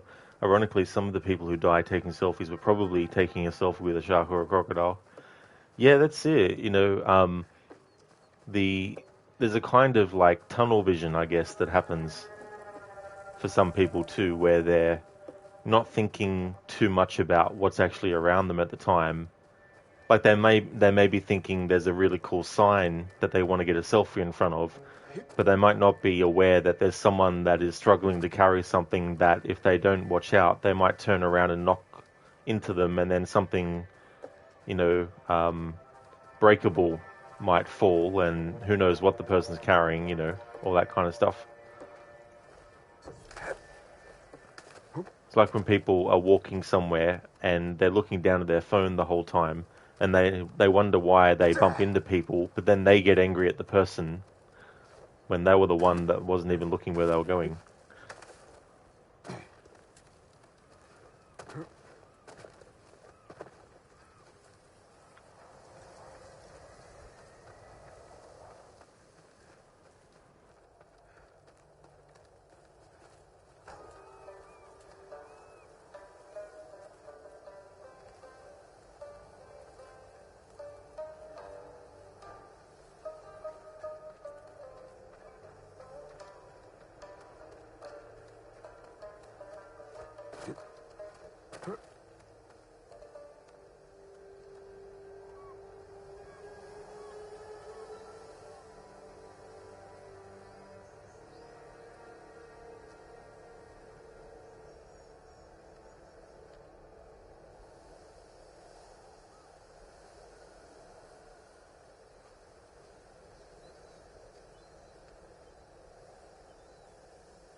Oop.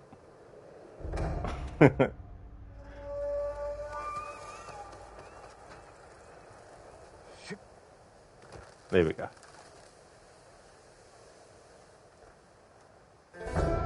Or not.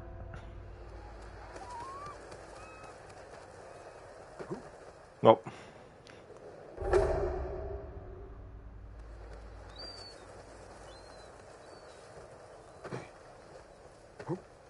Oh, I see. He automatically, if you have him go on that, he automatically jumps off it. Well, not doesn't jump, but he moves off of it automatically.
Hey there, Rosie.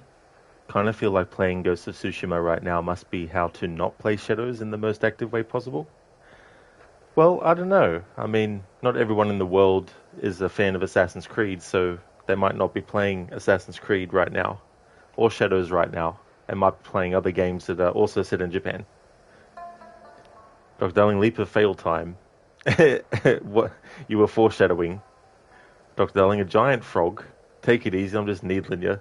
Yeah, Rosie, it's like sitting at McDonald's eating a Burger King. Yeah, I've actually gone into establishments with friends eating a different company's food while sitting down with the friends who are eating the food from the place we're sitting at.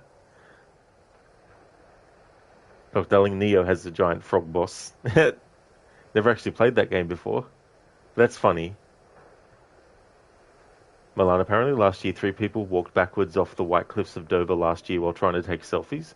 Not all at the same time either. Darwin Awards should be something that get engraved on headstones. That would make cemeteries a bit of a laugh to visit. Well, it's just another example of, people not looking where they're going because they're too busy thinking about what photos they're going to take of themselves. Dr. Darling, when you said leap of fail, you didn't have to do it 5 times. Hey there, troll. Ghost of Fun Sandwich? Absolutely. Of Tuna Sandwich. How's it going, troll? Good morning, Lucinda. Welcome on in.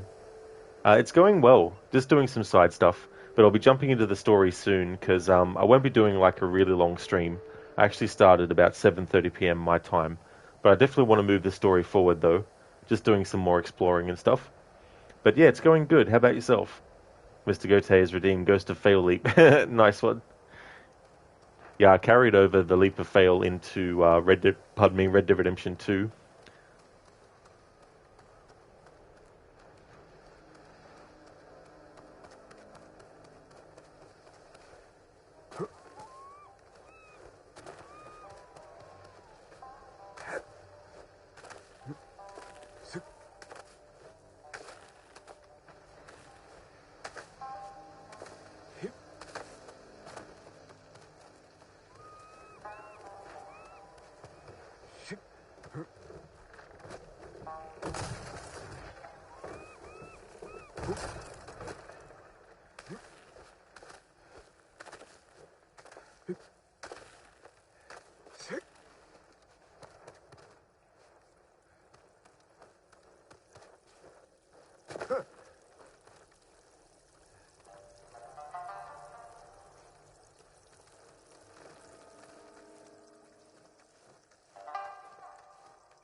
No worries at all, Lizzie. I really hope that you get some good rest. Happy birthday again to you. I hope that you get a good sleep and that you have a great time with your friends as well. Listen, you're doing all right. Just getting ready for you to run your errands today.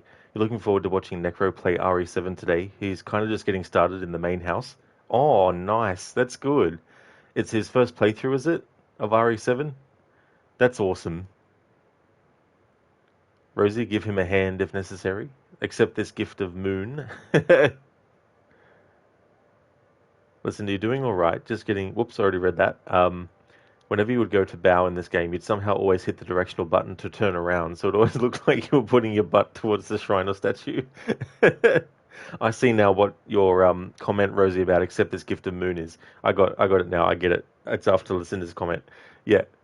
No, that is funny. Like, I've had some moments too where I've been running along and I've wanted to use the wind, but I've accidentally made him do the bow. So he just stops in the middle of running and just does a bow.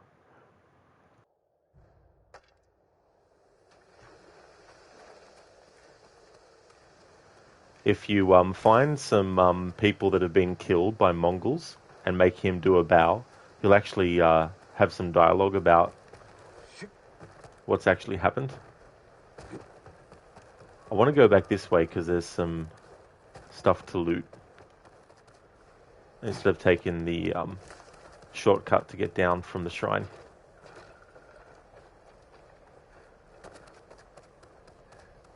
Yeah, I like those kinds of touches, Lucinda. It's really cool. I actually want to go back because maybe I'm thinking of the wrong frog statue. But there's that statue of a frog that if you bow in front of it... Oh, it must be here. I was bowing to this one. Let's try this one.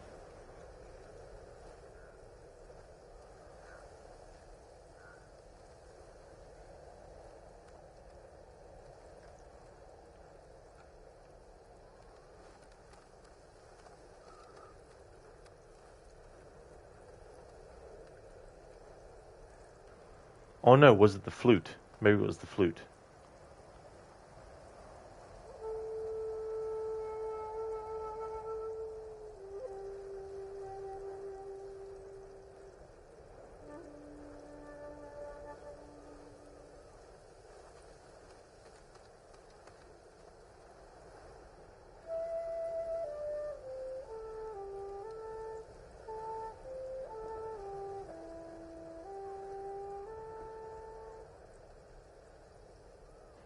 Rosie, and now the butt side, lest you insult the frog.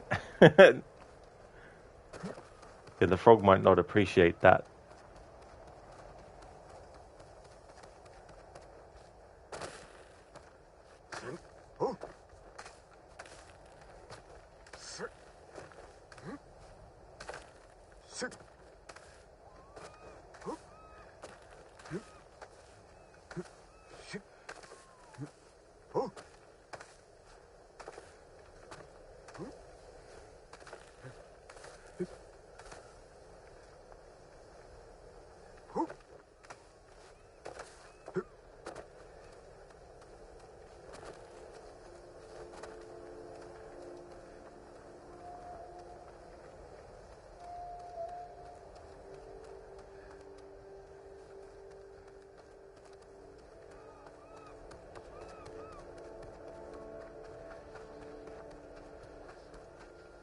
Here it is.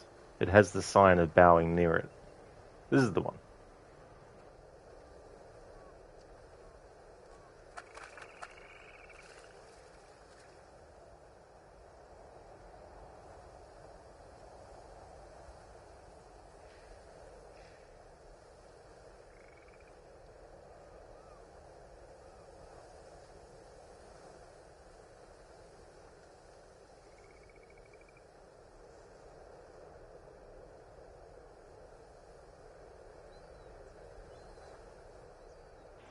Raining frogs.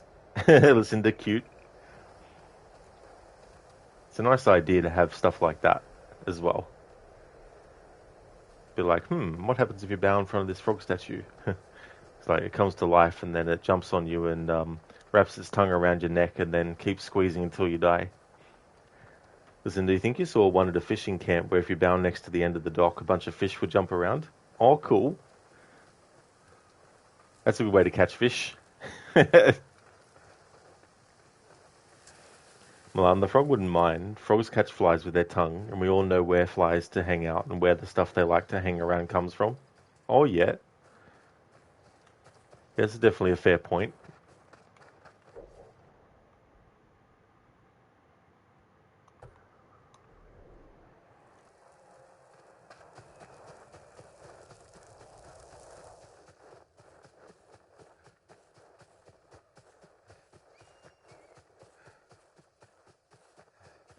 Listen, it eats your whole... Oh, wait, that's Resident Evil 0. I was actually thinking the other day, I should play that again, because I've only played it once so far. I was looking at the games I had in my PlayStation collection, because I'm looking at games as well to do early streams of, separate to the scheduled games on the schedule, and I was looking at the Resident Evil series, and I was like, I haven't played Zero more than once. I should do a replay of that. Dr. Darling, which went? Oh yeah, Gwent. Yeah, Witcher 3. Which Gwent? Yeah. As a giant frog too.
くもない。猛虎のやることは分からんことばかりだ。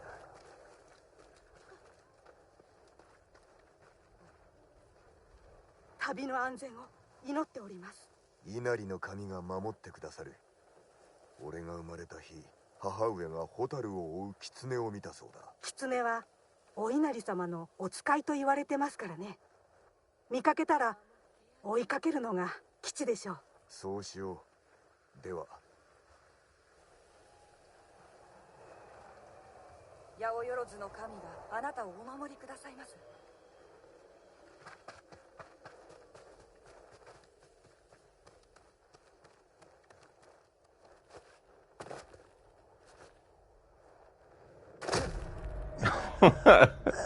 Of course. I thought that part of the rock would be something that he could stand on, but it's just a slope. And it doesn't break your fall.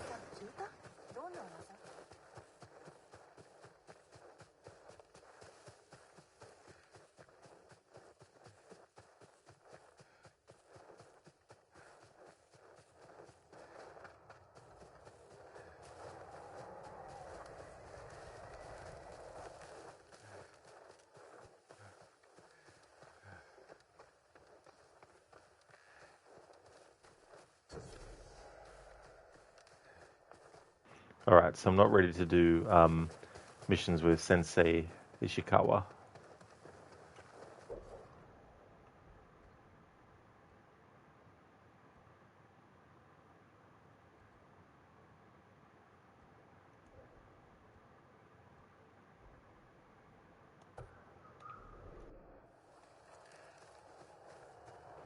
Milan, now you pinned down guy has laid down on your chest and you know it's a sin to move a cat when it's comfy on you.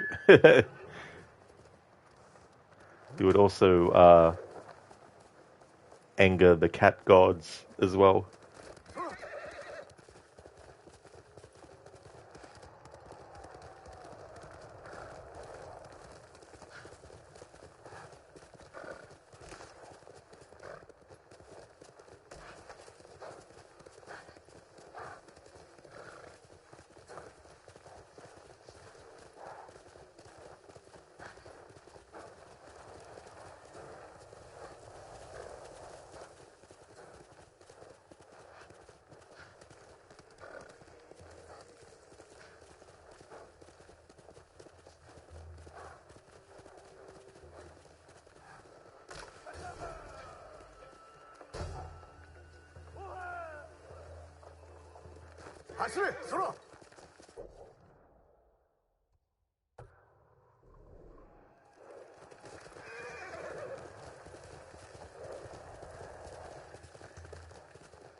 Milan cats have two gods. They are named Tooth and Claw. That's a good call.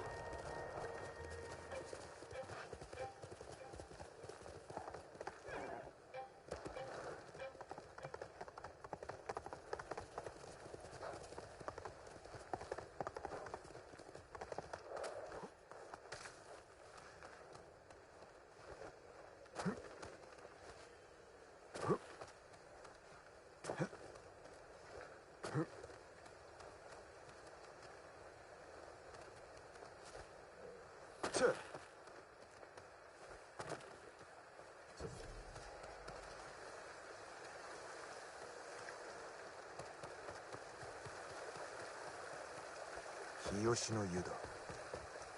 宿の者なら先生の所在を知っているはず。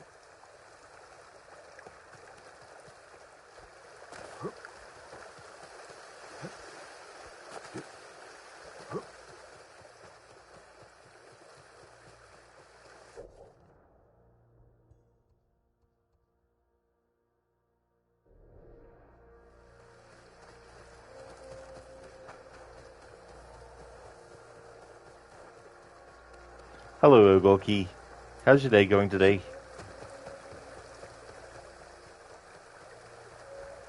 Milan cats are creatures of two sides. One side is cute and soft, and the other side is sharp. And it can be at random what it will be.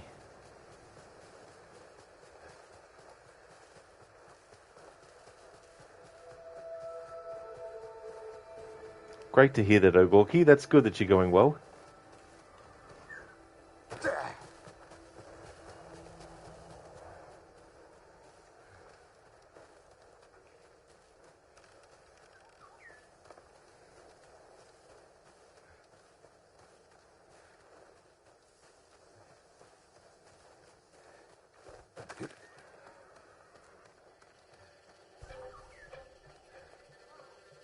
一番手は誰だ。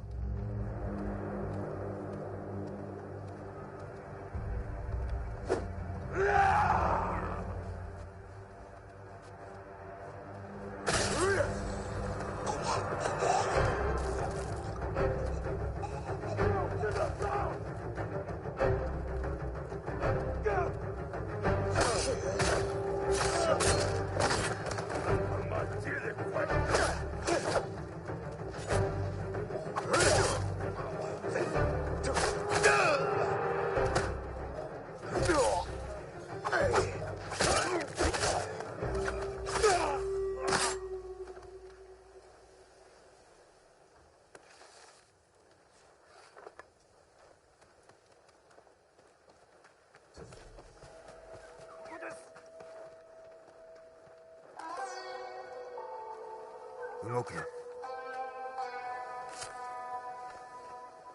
助かった。ありがとうございます。道中気をつけよ。これをお受け取りください。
きっとこの島は呪われてるんだ。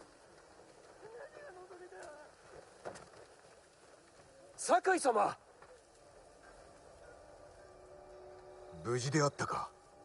長尾家の下男の権次郎と言ったな。長尾殿のことは無念であった。俺のようなもののことを覚えててくださったんですね。あなたのおかげで大勢が助かってます。戦はまだ始まったばかりだぞ。だから俺もお手伝いしたいんです。みんなで使えそうなものを集めました。どうぞお受け取りください。これは助かるな。皆に礼を伝えてくれ。他に役に立ちそうなものがあれば、あなたの立ち寄りそうなところに置いておきますね。対馬をどうぞお守りください。娘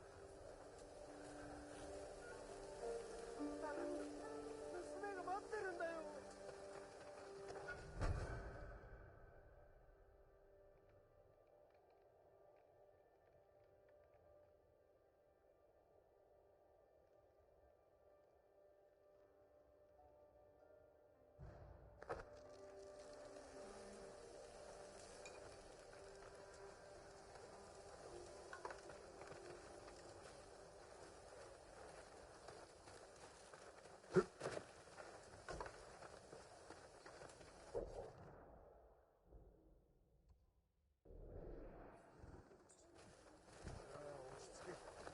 志村様は生きてる。かけようか。死んでるなら猛虎は志村様の亡骸を馬に振り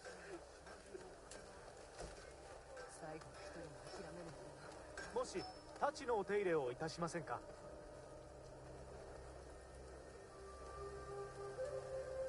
坂井家に伝わる宝刀、素晴らしい一品です。見ただけでわかるのか。私には刀の顔がわかるのです。人と同じくそれぞれ違うのですよ。酒井様、素材をお持ちくだされば喜んでその宝刀を鍛えて差し上げましょう。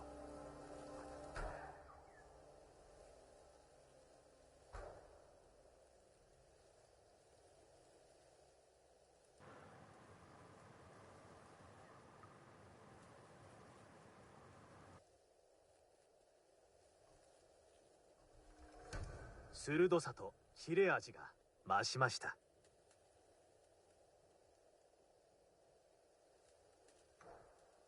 酒井様、十分な素材をお持ちください。また来よう。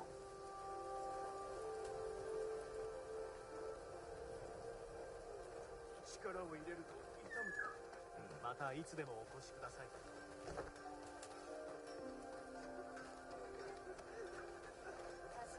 きたいところがあるんだ。ついてくよ。一人で出歩くのは危ないから。本当に見たんだよ。もう嫌だ。言ってないだろ。弓の手入れをいたしましょう。一人だけ生き残るってのはどんな感じなのかね。猛虎勢に立ち向かうんだよ。一人じゃない。手を貸してる女がいるよ。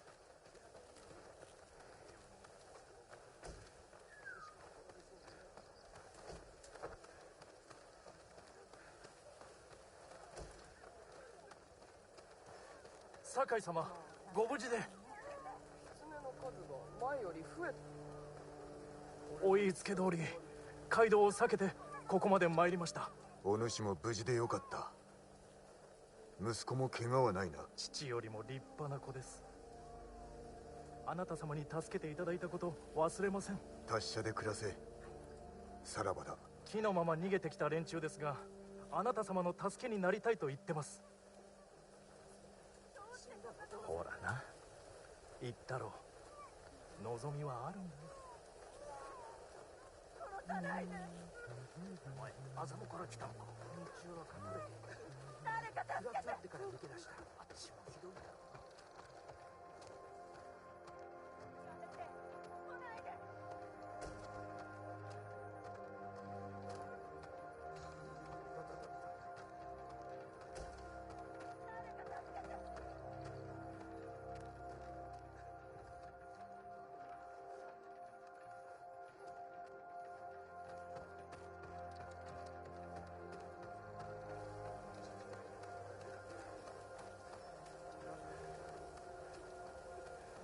お侍様。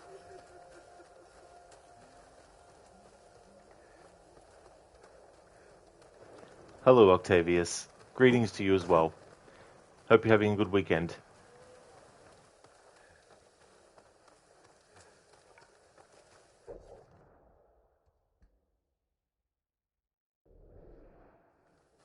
弟から聞いたけど、酒を飲みすぎて死んだ猛虎兵。弓を見て差し上げましょうか。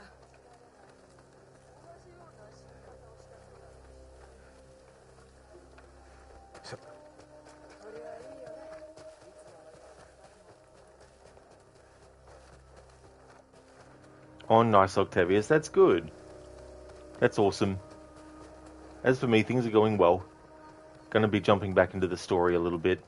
In a little bit. Very shortly. 目をそらせなかった。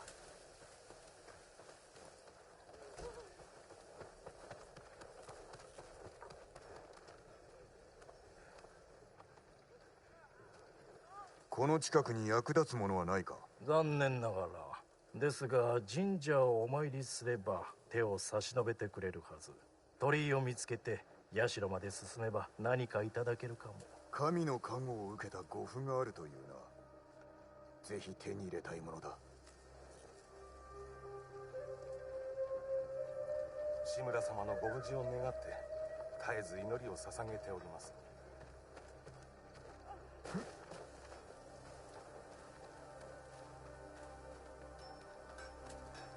刀鍛冶をお探しですか。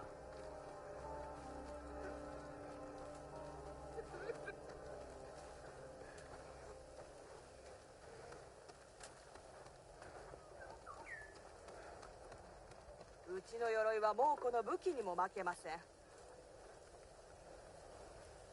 どんな鎧も直します。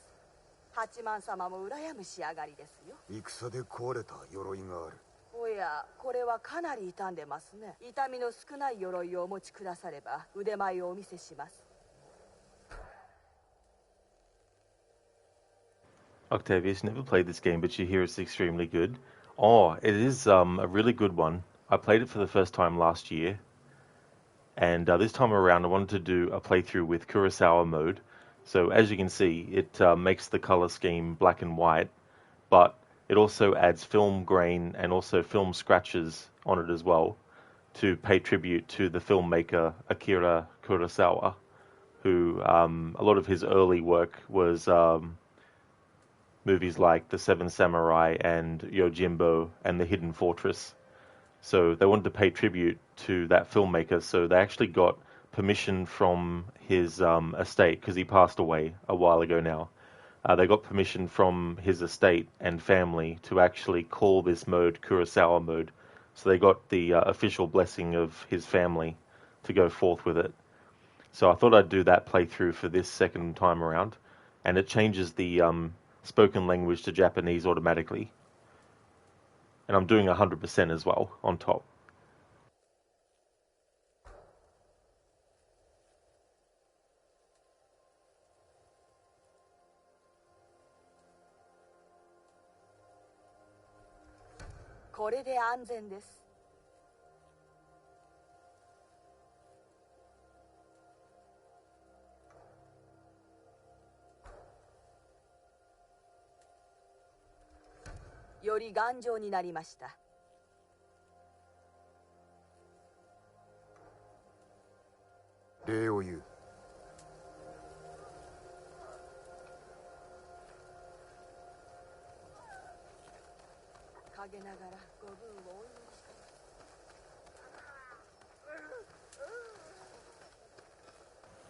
Octavius, nice. You like when you see a companion completionist as well? Yeah, I'm not going for all the trophies and stuff. I don't do completion to that extent, but there's definitely games where I really like to do the 100% checklist for the game. And Red Dead Redemption 1 and 2. But it's been a while since I did 100% for both of those games. But I like doing it for those. Same with the reboot Tomb Raider games as well. I like doing 100% for those games. Other games that I probably will never do 100% of is Assassin's Creed Valhalla, for example. Because there's just so many. So much content. It takes me long enough to do a playthrough just doing the story only, let alone getting everything and all that kind of stuff. Octavius, you've seen a ton of head-to-head comparison recently between this game and AC Shadows. Oh yeah, there's definitely a lot of that going on too as well. A lot of comparisons and stuff. And then there's videos comparing the early Assassin's Creed games, animations and faces and stuff to Assassin's Creed Shadows as well, to show how they've gone for a more robotic assembly line approach. But Valhalla was the best AC since Odyssey. Well, I would definitely say it's better than Odyssey. It's not 100% an Assassin's Creed game, but it does a better job when it does try to be one. Especially in regards to the lore of the series as well. But then again, it had to do a lot of fixing of what Odyssey wrecked. Which I think it accomplished to a certain point. But it's a bit hard. It'd be like if you turned up to work after someone had finished their shift and they left all this shit for you to clean up. When they could have done it themselves before you arrived. It's kind of like, thank you for leaving this mess that I now have to clean up myself.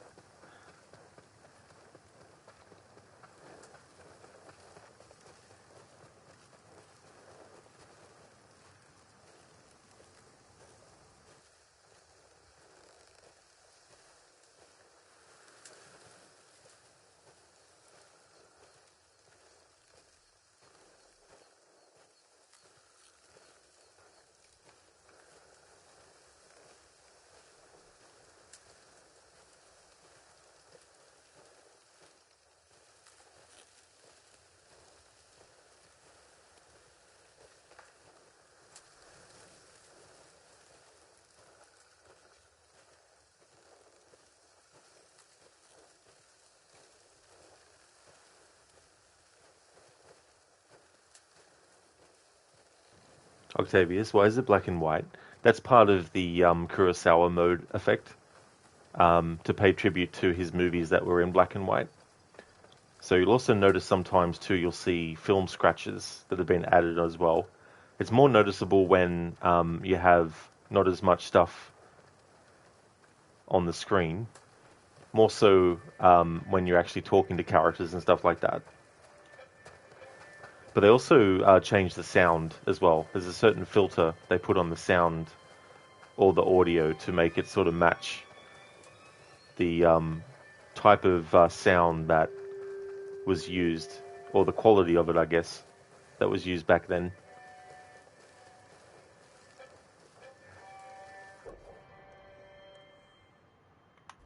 Alright, so we're just about to jump back into the story. I just want to check some things first before I do that.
ユナだ。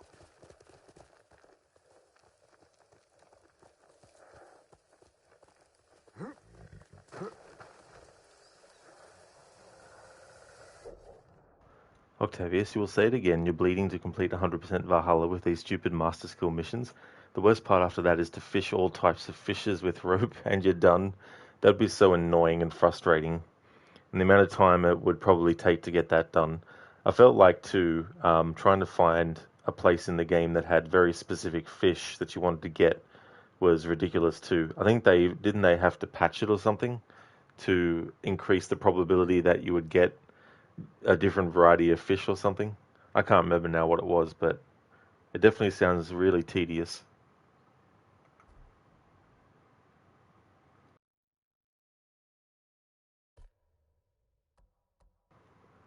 Alright. The Warrior's Code. Yuna is searching for her brother, a blacksmith named Taka, who has been captured by the Mongols.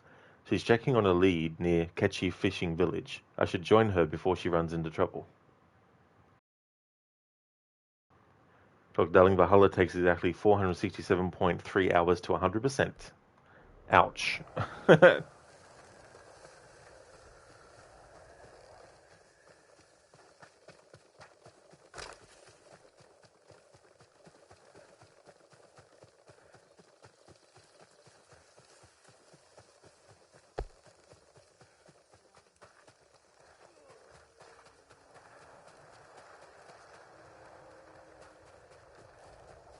ジェン、待ってたよ。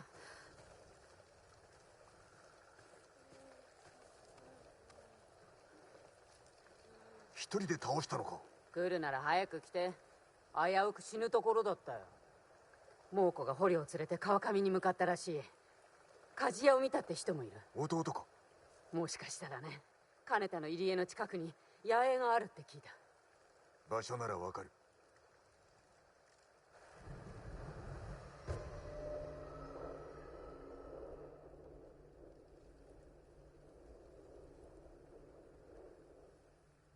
力を貸してくれる人は見つかった？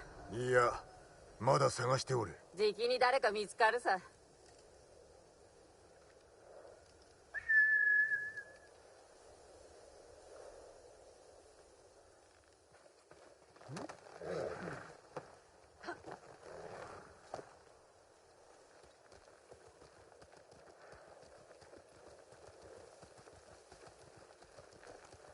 後でタカも手伝ってくれるよ。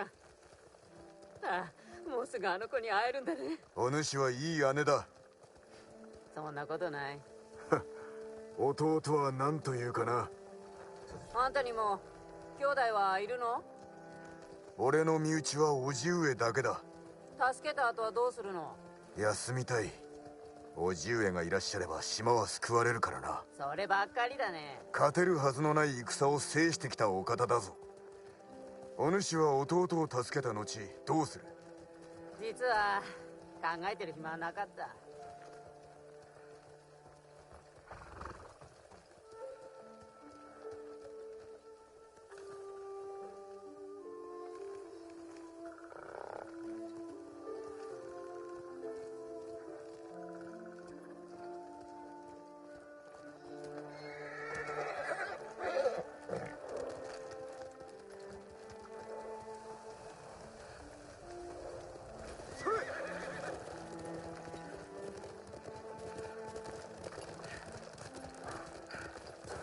傷はどう？もう痛まない？ほぼ治った。お主の手当てのおかげだ。あんた心の内は明かさない男だね。そう見えるかもな。武士ならば感情を御せと叔父上に言われた。幼い頃から受けてきた教えだ。なんだか生きづらそうだ。それがもののふだ。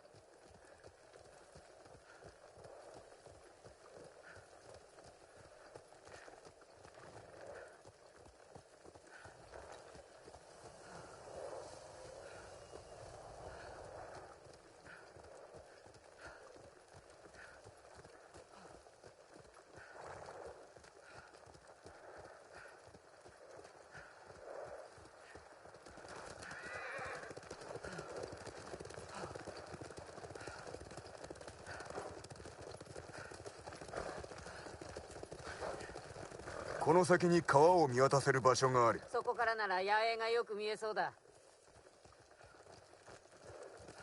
いや、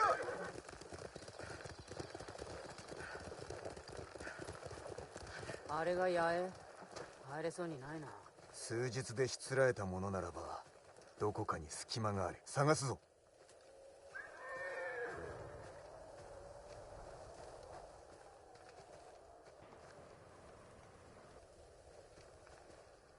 タカを助けなきゃ。敵に騒がれずに。何か手があるはずだ。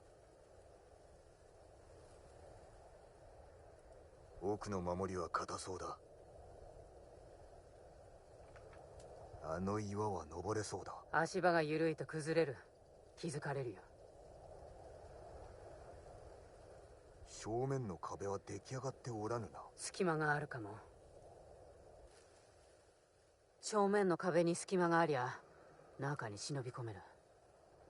そして猛虎を全て切り伏せる。もし手違いがあれば捕虜が殺されるよ。何度も見てきたんだ。忍び込むしか手はないからね。まるで野党だ。不満でもあるのかい？この島はかつて賊がのさばっていた。しかし武士が乱を鎮め正義をもたらしたのだ。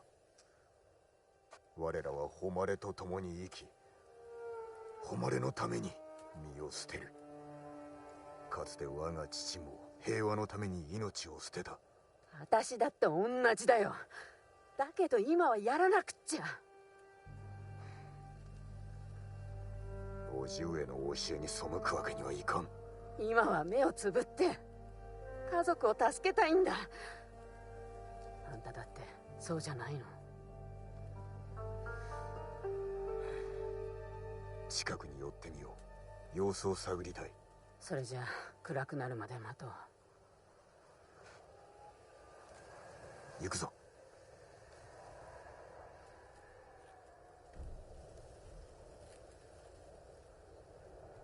Lucinda, okay, right, it's about time for you to run your errands. Hope you have a great rest of your stream. Thank you very much, Lucinda. I definitely will. I hope that your errands go well. Hope you have a good one. Would definitely like to recommend people check out Lucinda's channel. Lucinda's doing a playthrough of The Last of Us Part 1. She actually finished the main game, but she'll be doing the Left Behind DLC next as part of that playthrough. When that's finished, she'll be doing a playthrough of The Last of Us Part 2, and then later when that's done, she'll be doing a playthrough of Resident Evil 5 to resume her Resident Evil marathon that she's been doing as well. A great streamer with some really cool raccoon-themed emotes as well, both animated and static ones too. Definitely recommend. Thanks again for being here, Lucinda. No worries at all for the shout-out either. I hope that you have a good one today. Definitely catch you again soon. Thanks for being here to watch a little bit of Ghost of Tsushima. Earlier in the stream, I had Jin go to a hot spring, and one of the topics that you could choose was about his code of honor, the samurai code of honor. And so I chose that because I thought that since I'm actually doing this mission in this stream where Jin is about to actually go against that, I thought it would be a good opportunity to choose that option in the hot springs little bit that we did. But this is a really big moment for Jin, and we're going to see another flashback as well with Lord Shimura and Jin when he was younger as well. And I like how they do the flashbacks in this game. There's no big preamble for it. There's no pause on the character's face and then fade out to white and then have a loading screen that takes a few minutes to load and then watch a cutscene that goes for 5 seconds and then have to watch the thing load back to the gameplay again. I really like how they do it. It's very sort of like seamless. And they pick really good moments for it to happen, and the flow of it is really good.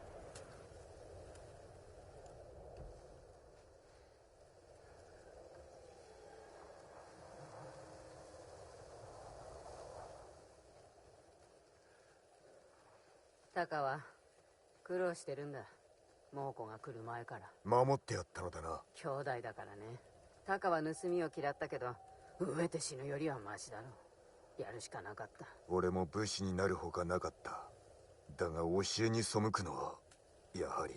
猛虎に殺されてた方が幸せだった？恨みを晴らしたいんだろ？なんだってやらなきゃ。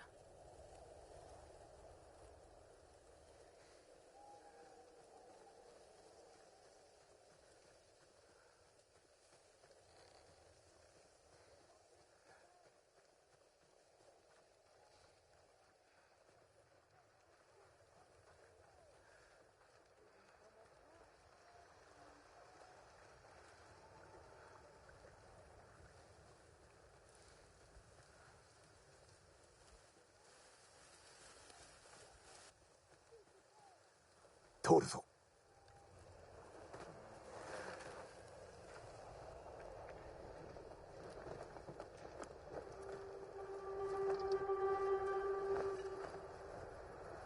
蹴取られれば捕虜が殺される。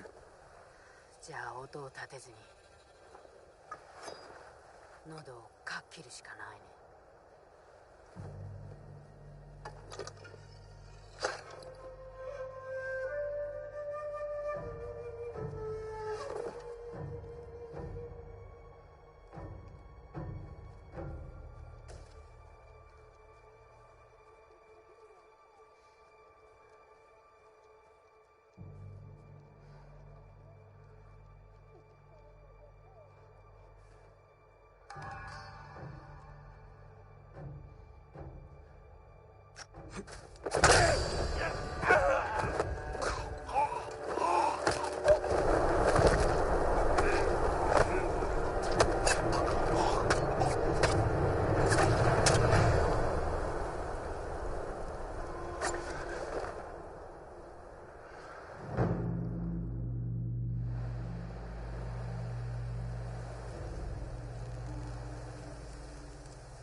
前はどう見る？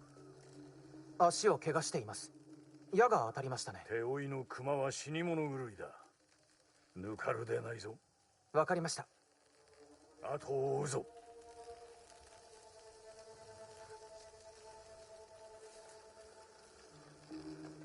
この地に熊が出るなんて。そうだな。戦火の槍川から逃げてきたのだろう。謀反者のせいです。罰として熊の餌にしてやりましょう。いやしきことを申すでない。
ここで倒れましたね。虫の息です。ああ、すぐ近くにおるな。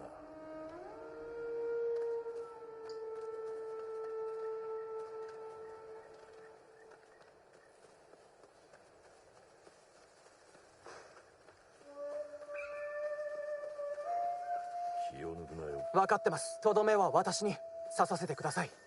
お前が感情を御せるのであれば、その時は考えてやろう。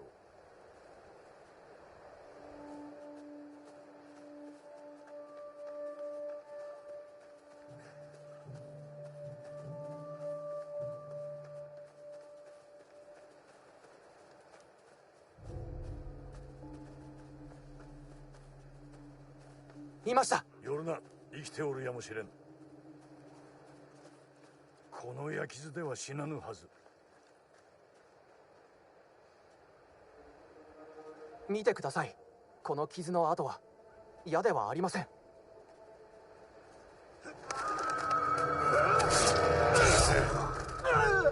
四角？槍川だな。卑怯者！地頭様の背を狙うと。酒井、怒りを抑えろ。人殺しになりたいか、こやつのように。我らは武士だ。ですがおじ上よ、罪人は人の命をもって償わせねば。目をそらすな。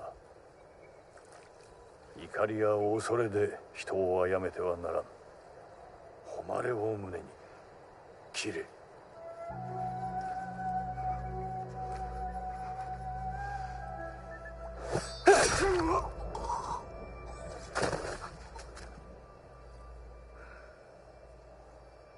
敵を前にして背を向けてはならぬ。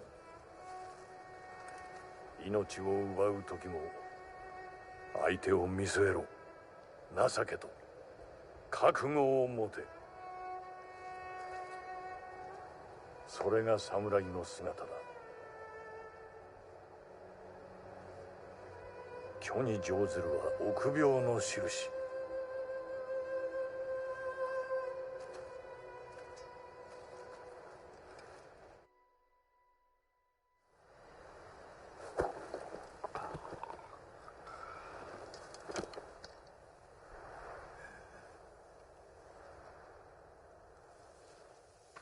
ジン、どうした？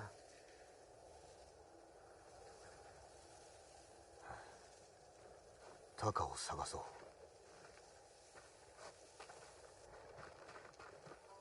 う。見つかるわけにはいかん。五感を研ぎ澄まして頭の中まで野党になるんだ。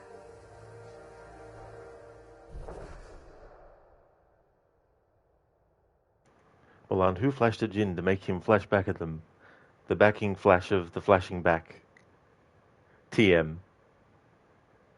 Hey there, Dumbledore. Good morning to you as well. I hope things are going good. That's a big bow. It really is. Yeah. Hey, Afro. Take it easy, Uncle. He's just needling you. That's all he's doing. Welcome on in, Afro. How's things? It is a cool game, Dumbledore. I really like this game a lot. This is my second playthrough. I really enjoyed my playthrough of it last year. Glad to hear that you're going good as well. That's awesome. Afro, the level 1 Tanto animations are really brutal. You love them. Yeah, that's another good thing as well. Like, I like when games do that detail where as your character gets more experience in the story of being able to do certain things, they get better and better at it, and that gets reflected in the gameplay with the animations and stuff. Oh, you do as well, Dumbledore? Nice. Yeah.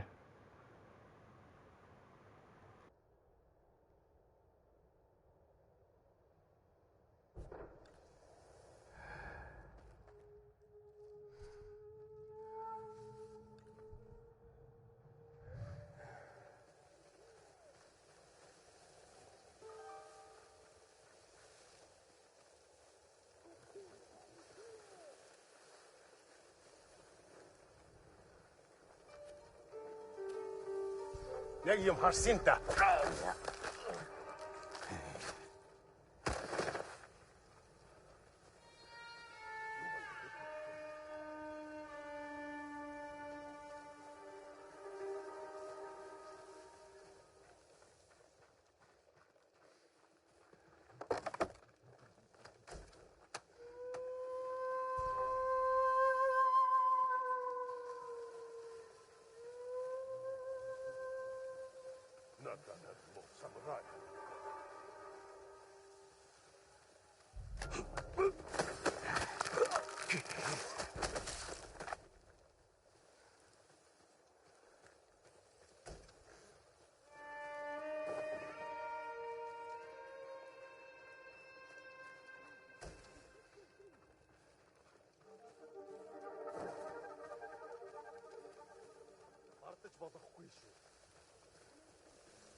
Afro, you upgrade them as per the island you're on to sort of suit the narrative as well. He's improving throughout the story. Yeah, that's a good way to play through games. I don't do that myself, only with some games for certain playthroughs, but it definitely makes it a different sort of approach to it as well. It's like when you don't change your character's weapon until the game gives you a new weapon, and then you just keep on using that weapon until, either the game is finished or another weapon gets given to you in the story. You don't change it to something different otherwise, things like that.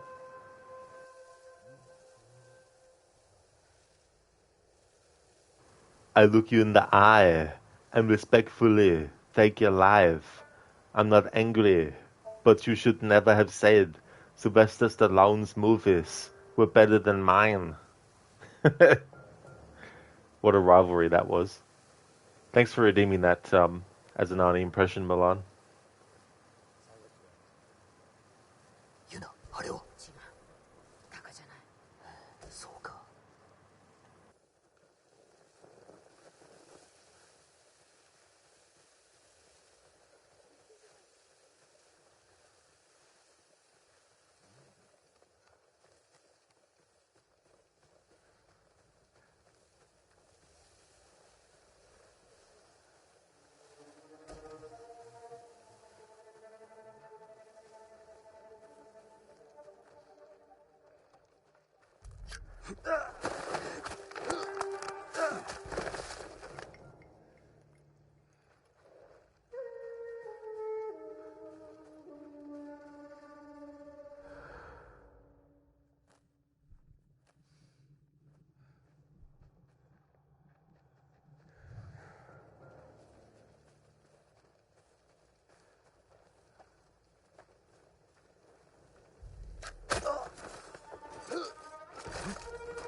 安らげるよう願う。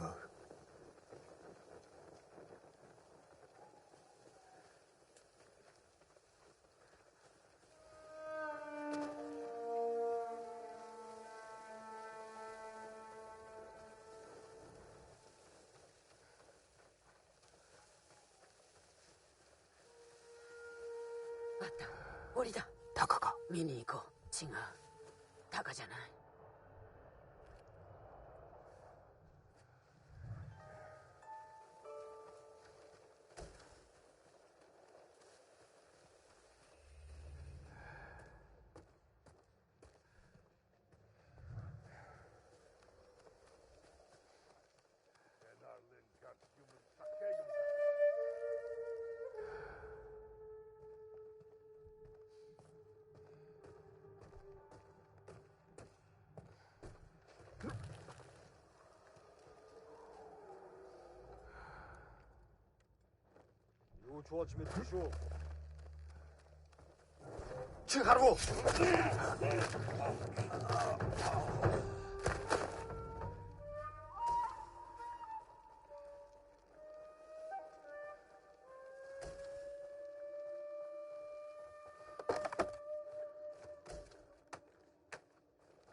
Alright, so records.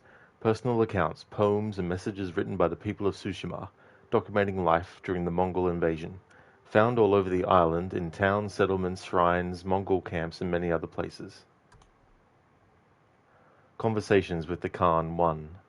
What can a simple monk like me hope to accomplish by recording my conversations with Khotan Khan?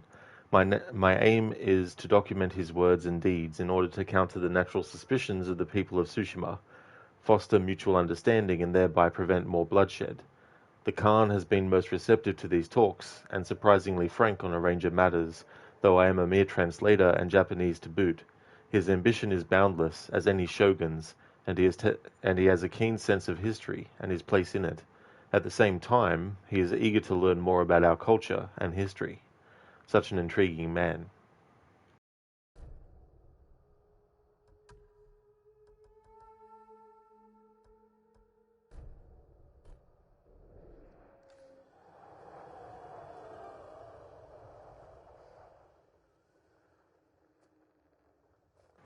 Milan, they don't make tents like they used to. If you stood on the roof of a tent these days, you're pretty sure the occupants would notice. That is very true. Oh yeah.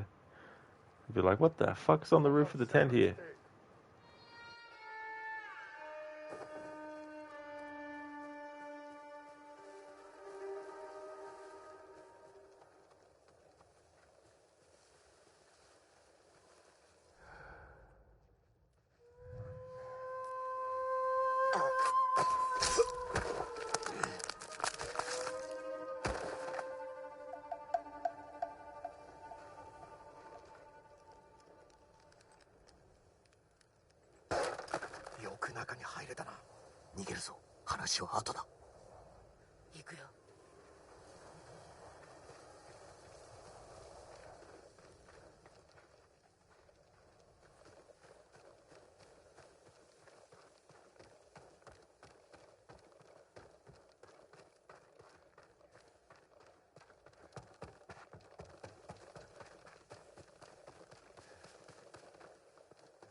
お主は菅笠衆か。かつてはな。あそこも飯に困ってきたから抜けてきたんだ。志村殿が捕まり、お助けするにも人手が足りぬ。手伝ってくれ。無理だ。だが菅笠衆に聞いてみろ。筒の氷で猛虎を襲ってるって聞いた。岸平原の近くの海岸だ。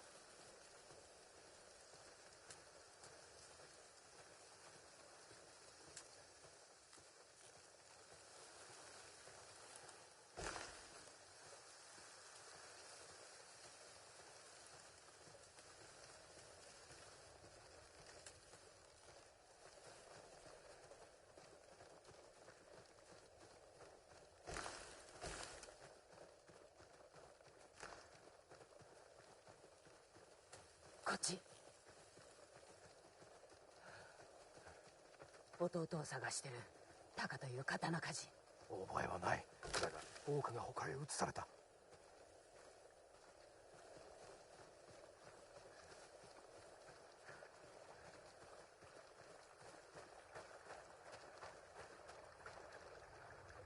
捕虜が移されたって言ったね。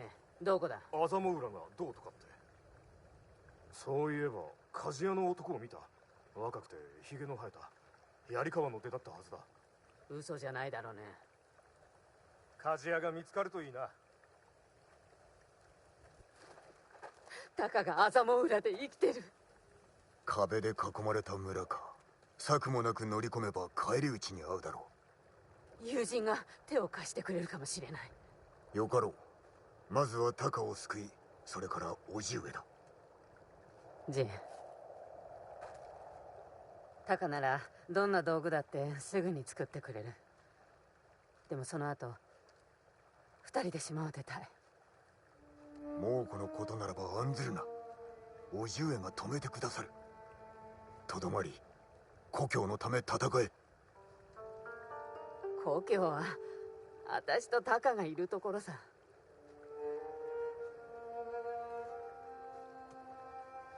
友人はアザモの氷にいる。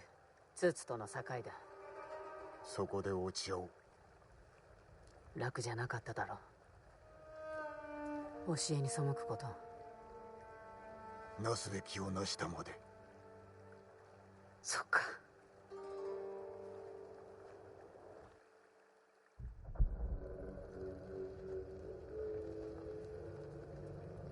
志村、お主に労は似合わん。たむかわぬよう民に言い聞かせろ。さすれば縄を解いてやる。己のざれ言は聞かん。殺せ。全てを失ったつもりのようだが、おいはまだ生きておるぞ。ジン。我が勢が道を塞ぎ、村々の近くには野営を敷いた。全てを掌握している。おいもじき見つかろう。堺は一生懸命に戦うはずだ。わしもな。大事か。対馬の民はどうだ。お主は父も同然。我が子を見捨てるのはつらかろう。己のしもべにはさせんぞ。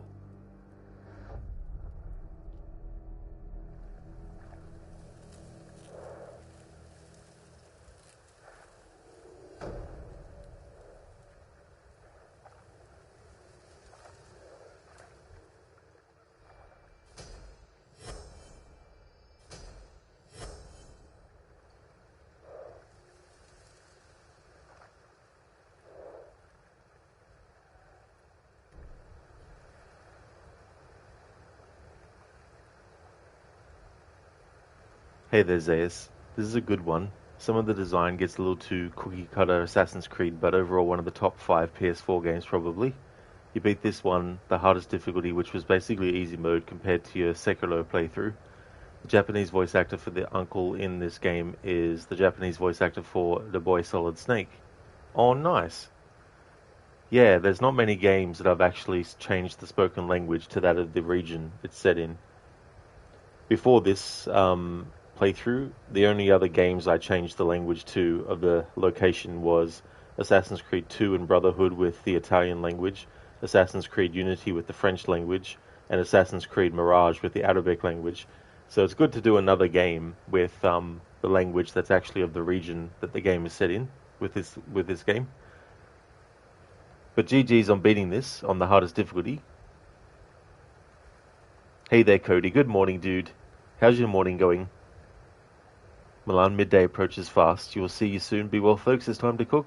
No trouble at all, Milan. I really hope that today goes well for you. I hope you enjoy yourselves. I hope you have a great time today. And take care of yourself too, as well. I hope that you'll have a better week this coming week than you did last week, as well. Zayas, you're not sure you could do black and white. This game has such good art direction. Yeah, I think it's a very niche sort of thing. I wouldn't do this every playthrough, but I wanted to do it for at least my second run of it, and have it so that it's in this mode. Automatically, it changes the language.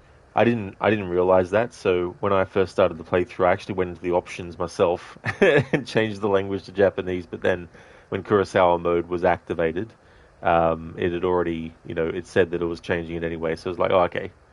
But yeah, um, the original color palette, it really does the game a lot of justice, So I definitely recommend not doing this mode, at least at least not for your first playthrough. Glad to hear that, Cody. That's great. Glad that you're going well. As for me, things are going good. Had a good day today. Zayas, playing this game with Japanese audio got you into finally watching lots of the anime classics in OG audio. Oh yeah. I'm not really big into anime. The most anime I watched was growing up as a kid, like with Astro Boy, Transformers G1, Voltron, and probably some other things here and there as well. But as I got older, I didn't really watch that kind of style of animation. And then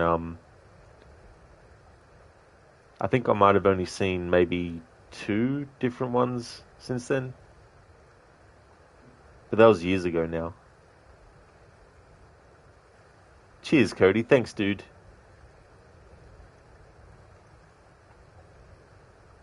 Now we have the ability to assassinate.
Huh.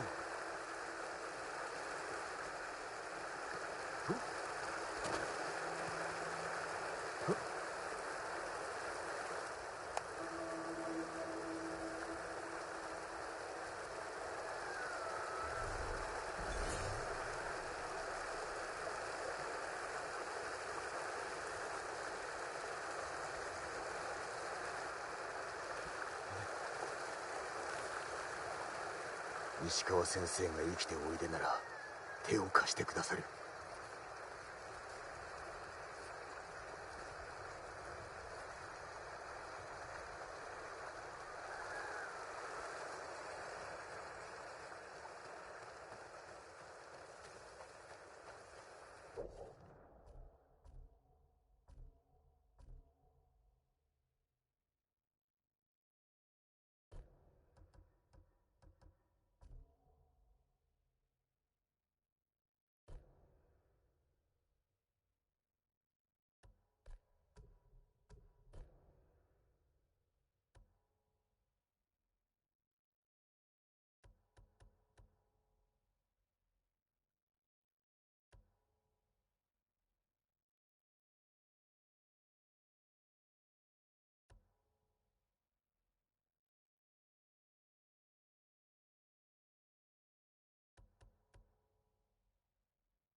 Alright, so let's get the standoff streak.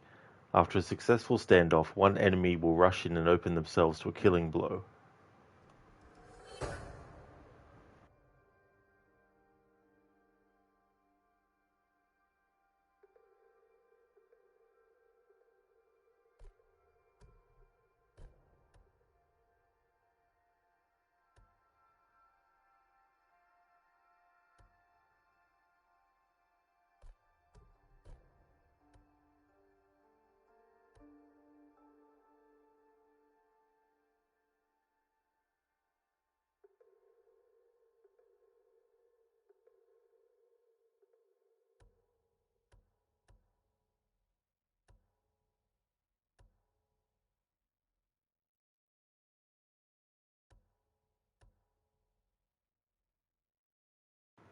Alright, I'll get the roll now. Roll across the ground to avoid attacks.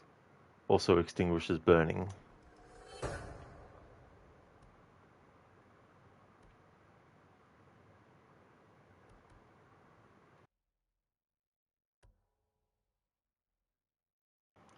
Perfect healing parry. Perfect parries recover a small amount of health.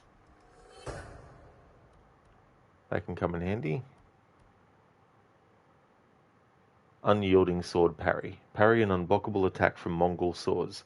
Attacks marked by blue glinting lines can be parried. Well, with black and white mode enabled, I won't be able to tell if it's blue or not. But I want to get it anyway, just in case I can fluke some unyielding sword parries.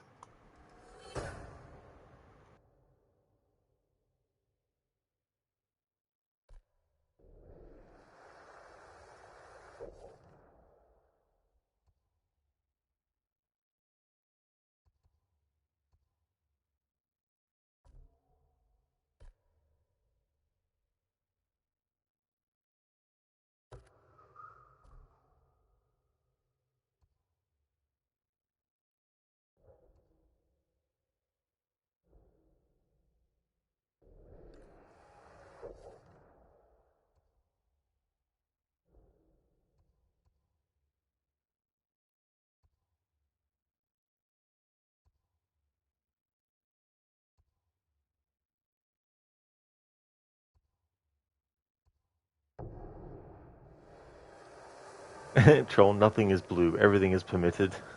Nice one.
Double door. Okay, Assassin's Creed.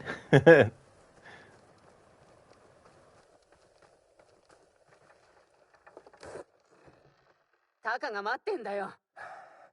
あいつのことはもう諦めろ。うまくいかないって。救ってみせよう。例のお侍。酒井仁と申す。これは失礼しました。あっしは検事。信頼と安心の当時で酒売り。そんで島一番の山師。タカをアザモウラから助けるのに手を貸してくれるんだってさ。あそこは猛虎だらけ。村を乗っ取られたか。あの壁を越えるのは難儀だな。実は酒の運び手は入れるんだよ。バカ言うんじゃないよ。酒を用意しろ。道すがら策を練る。まずは一杯やりましょう。ゆっくり策を練って。ほら行くよ。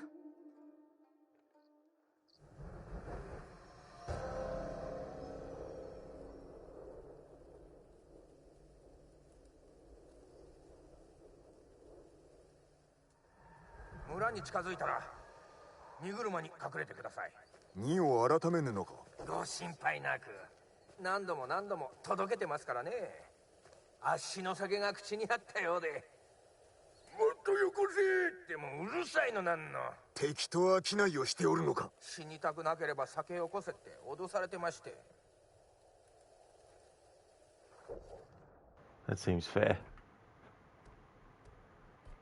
The Broken Blacksmith. Yuna and I have tracked her brother to a prison camp in the walled town of Azamo Bay. We're going to break in with help from her friend, a merchant and sake brewer named Kenji. Let's hope he can get us inside the walls of Azamo Bay.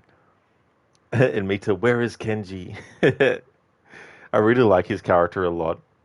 That part of the story that I clipped, in that clip I linked in chat, the whole thing where he's like, my lord, I'm an idiot. I just love it because, number one, I love the actor who plays the English voice actor for Kenji. The way he speaks fits the character really well. And also, I like how when he's talking to Jin in that scene, Jin sort of like looks at him and then looks down at the ground as if to say, what a lost cause. I just love that interaction. 支度できた。なあ、本当にやるつもり？バカのためだから。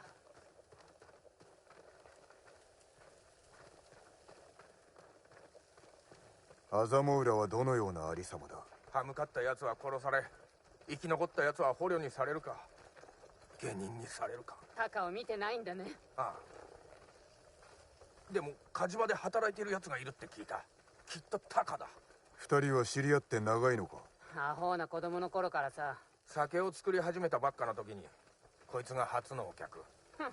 飲めたもんじゃないけど安かった。しばらくはタカにも手伝ってもらったんですがね、あいつはどうにも。口車に乗せられて酒をやっちまうんだよ。ただでね。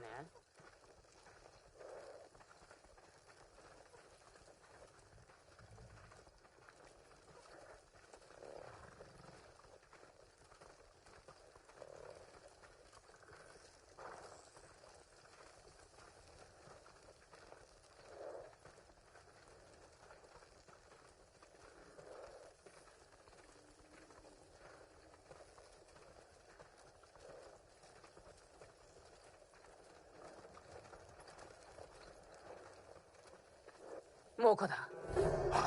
二人とも早く荷車へ。小勢だな。任せろ。やめてくれ。タカに会えなくなる。頼むよ。わかった。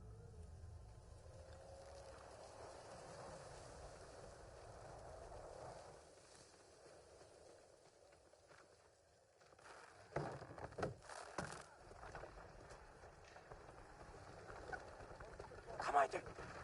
荷を調べられるかも。話が違うではないか。様子が変だ。いつもは門のところにいるってのに。おい、止まれ。ダースだ。ダース、ほれ、酒だよ。酒か。ほら、行け。もうすぐですよ。今の叫び声は？いいから黙ってて。タカも同じ目に遭うかも。腕のいい鍛冶屋ならば傷つくこともなかろう。わからないだろう。やめてください。してください。そろそろです。静かに。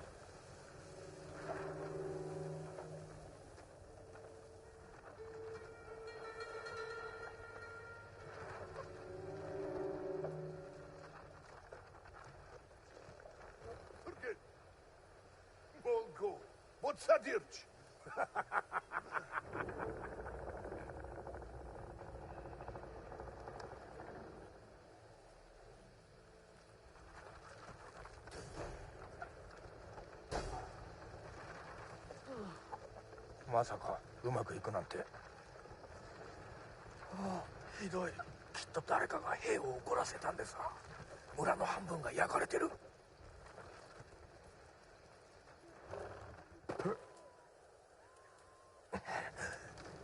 ひとまずお別れですね。兵に酒を飲ませ気をそらせろ。やってみましょう。無理はするな。酒井様もご武運を。タカが待ってるよ。行こ終わったら村の外にある辻で待っとります。見晴らしの良い場所を探すぞ。う。こっち。良いか、万が一にも敵に見つかったら。捕虜が死ぬんだろ。分かってる。いやー、皆さん、喉がカラッカラじゃないですか。うまいダースを飲んでくれ。この上見て、門のそば。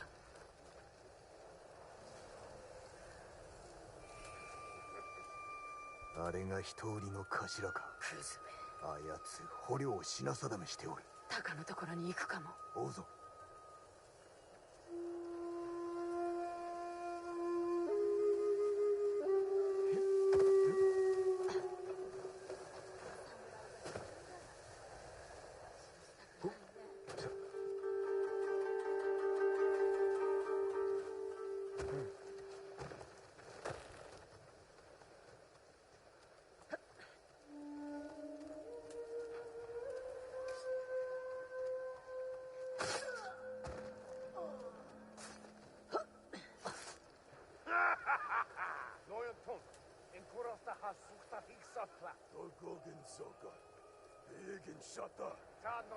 きっとタカは無事だ。肝が小さいから。行くぞ。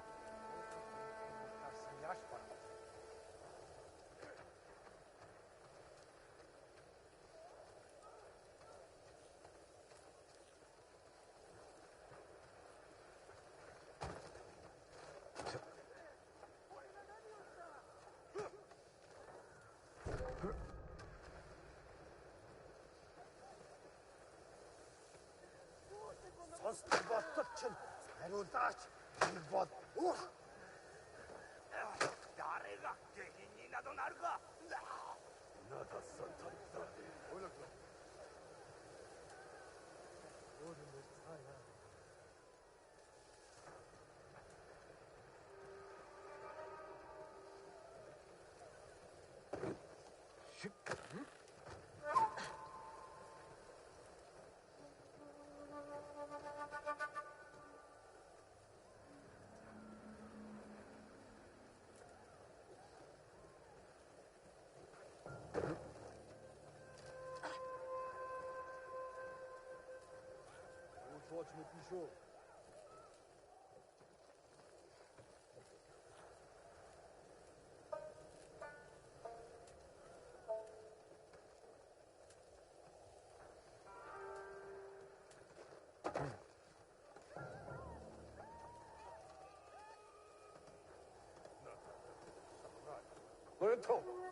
おい、どうした鍛冶屋のタカという男、手を抜いてるぞ。粗悪なものしか作ってない。やはりね、タカがいる。他に鍛冶屋がいない。わしだって鍛冶屋だ。それにあいつより腕がいい。二人分の飯はない。だからタカを殺す。だがお前も気を抜くでないぞ。あの野郎め、タカがやられる。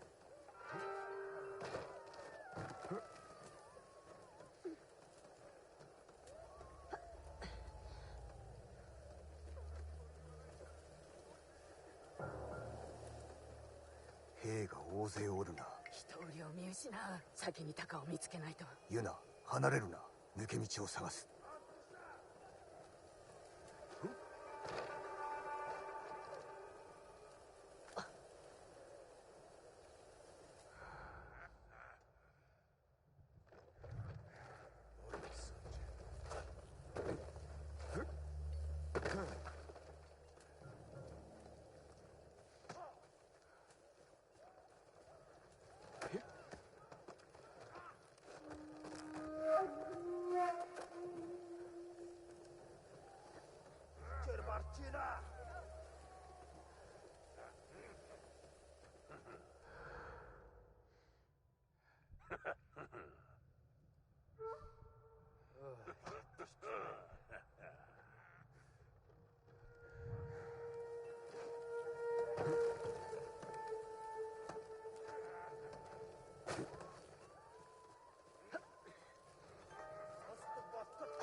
Hey Coffeeton, this is AC Shadows before AC Shadows. That's true. Yeah. Dr. Allen, can you PM me a link? Silent Hill F has got banned in Australia. Oh, yeah, send it through for sure. Coffeeton, no, it's not even released. What? Yeah, they probably sent them a review copy, the ratings board, for them to have a look at, and they probably sent them back a thing saying that it was higher than an R rating. Maybe that's what I'm thinking, because that happened with Outlast 2. Outlast 2 got banned temporarily because when they looked at it, they gave it an X rating, which is for really, really, really gory or really sexual movies that don't get an R rating but get beyond that. So what they had to do was they had to make some changes, and then they had to send the game to the ratings board to review it again, and then they gave it an R rating so they could unban it. But yeah, I wouldn't be surprised if that's happened with Silent Hill F as well. But yeah, definitely send that through, Dr. Darling.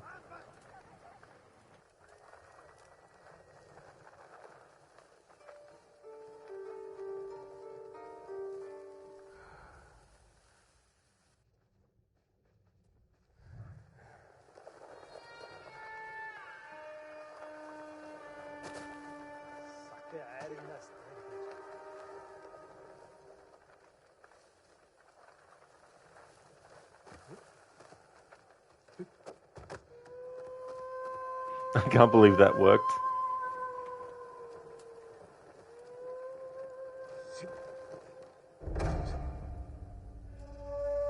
Oh. Usually it gives you like a countdown for how long it gives you to get back into the tail area.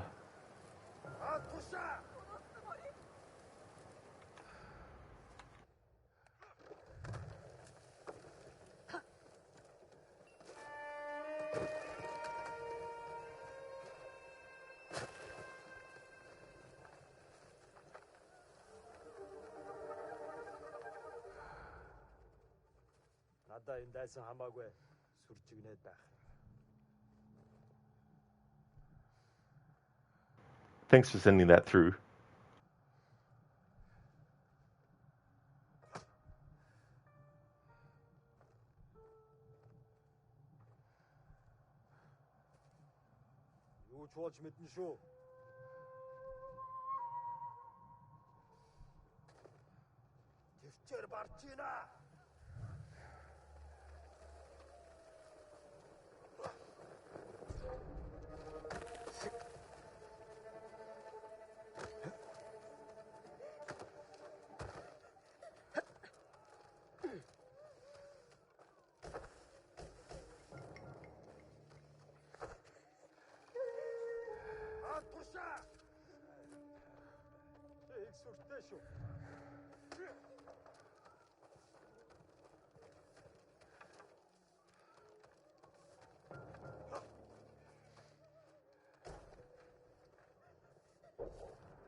Okay, so records. Meet us in Umugi Cove.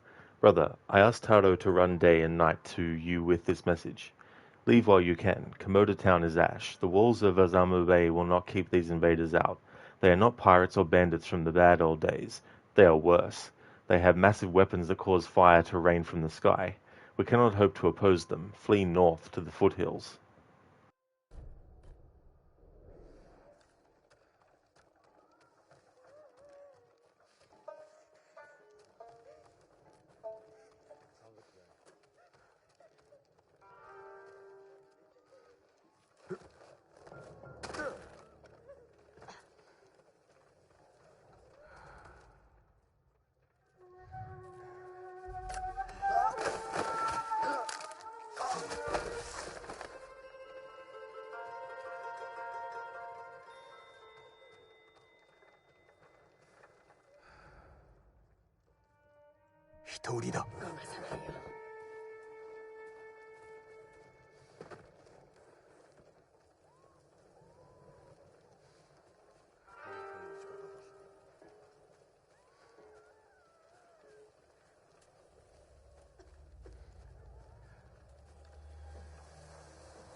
やめてくれ。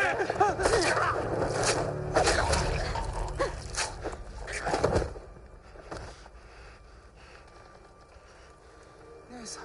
タカ。何もされなかった。怖かったろう。すぐに立つぞ。無理だ。どうせ捕まる。逃げられやしない。この人は社会人。守ってくれるよ。タカ、信用してくれ。力を借りたい。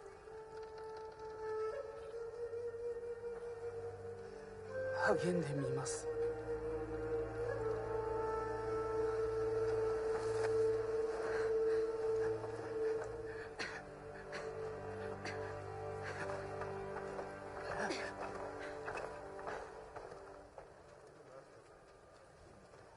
この近くに門が。ではそこから出るぞ。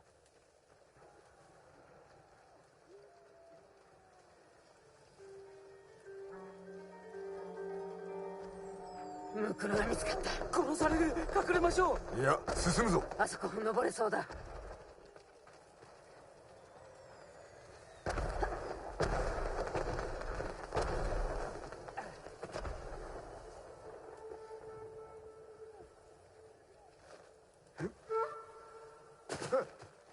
これからどこへ？検事が辻で待っておるはずだ。あの検事が？村から出られていたらね。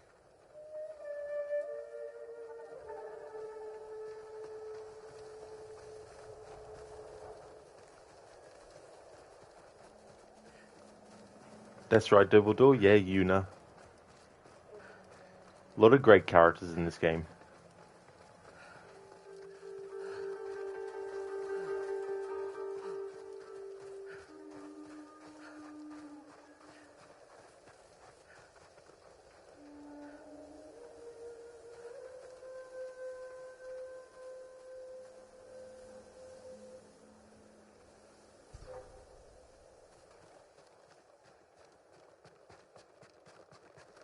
俺はここだ。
I think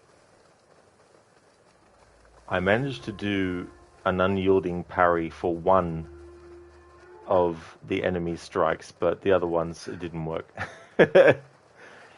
But in this mode, I can't see when it flashes blue versus when it doesn't.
I didn't realize I was near an area like this, and I wanted to leave them until I was doing non-story stuff, because I'd like to try and get the optional objectives as well. 浜に兵がいる。道を間違えたんだ。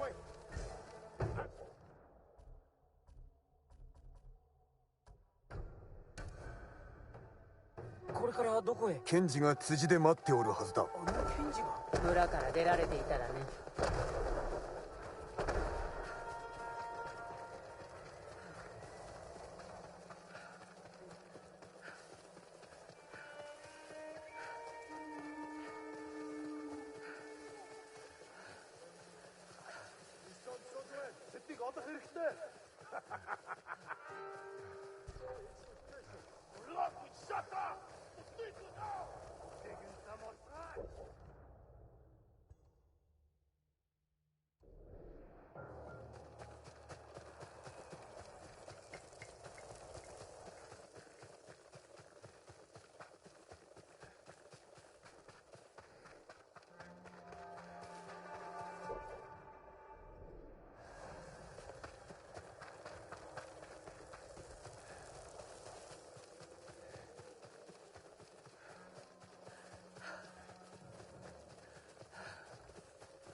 馬だ。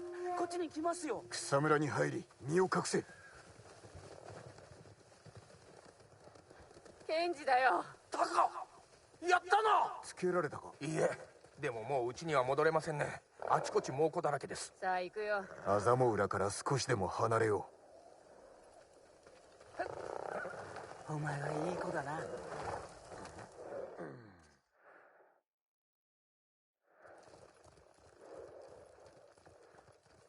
夜明けから猛虎を見てない。巻いたみたいだ。う。行き先を決めねばな。この先で伊豆原を見渡せますよ。疲れたか？酒が飲みたい。あと眠りたい。酒ならいくらでもあるぞ。タカ、寡黙だな。死なないんだってことがまだ信じられなくて。酒井様、助かりました。でも姉さんとはどのように？命を救われたのだ。俺と同じですね。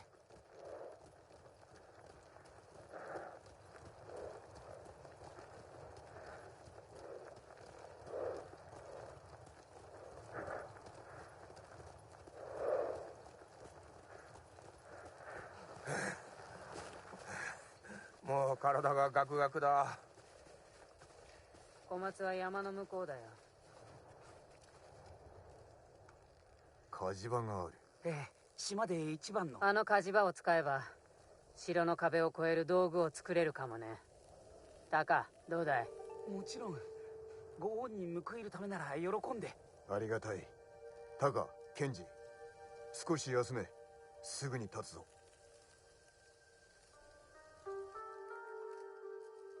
気分はどうだ？タカが無事で安心した。弱っておるが、小松までたどり着けそうか？飯食って寝りゃ元気になる。アザモ浦にはまだ捕虜が残っておるな。助けに戻るつもり？村から猛虎を一掃せねば。そうだね。お主らは小松へ、俺は後から向かう。ジン、ありがとう。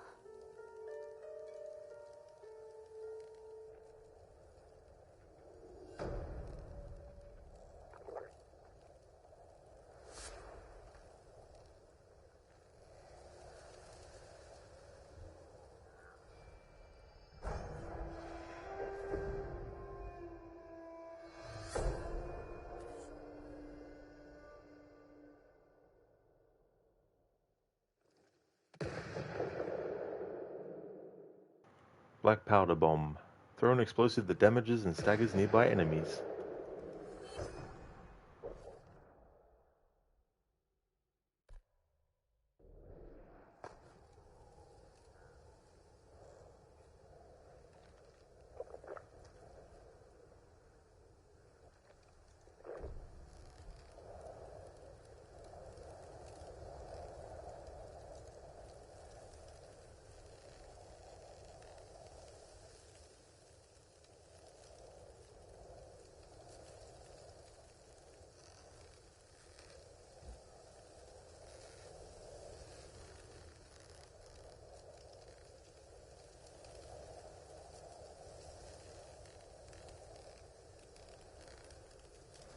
Oliver, what, are you colorblind or something?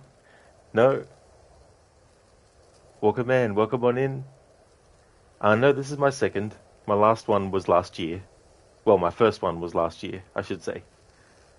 But yeah, playing it in Kurosawa mode. I wanted to do this for my second playthrough and do 100% as well. I didn't do the DLC last time, so I'll do it this time as well. How's things going? Oliver, so no Silent Hill left for Rod. I wouldn't have been able to get it straight away anyway. It probably cost $100 or something. But yeah, I'm sure it'll get unbanned. Outlast 2 was banned, but that was because it got an X rating, and we don't have an X rating for video games, so they had to send it back, and then they gave it an R rating then, which was the highest rating that we have for video games, so we eventually got it unbanned, but a little bit censored as well, especially the moment when... I can't remember the character's name at the moment, but, well, she's not, well, I mean, that'd be spoilers for the game. Anyway, that got unbanned once they gave it an R rating. So it's probably the same thing with that game. They'll probably send it for review again after making some changes, and then they'll give it an R rating. Walker Man, AC Shadows is really, really good. Well, I'm glad that you're enjoying it, Walker Man. What are you up to at the moment? Mr. Gote, X rating, imagine. Oh, yeah. Yeah, the availability of the game at that rating would be very, very non-existent. Well, it would be very, very minimal. I think for that rating you have to be 21 years old.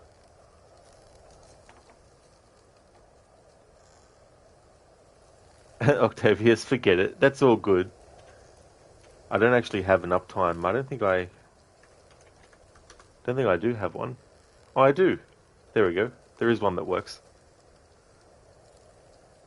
Walker Man, you love Ghosts too. You keep a PlayStation for God of War and Ghost games. Very nice.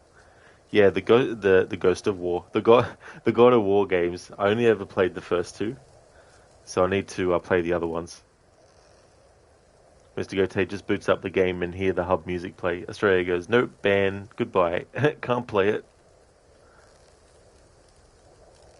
Walker Man, you're about 20 hours in, and in your opinion it's the best designed AC game since Origins.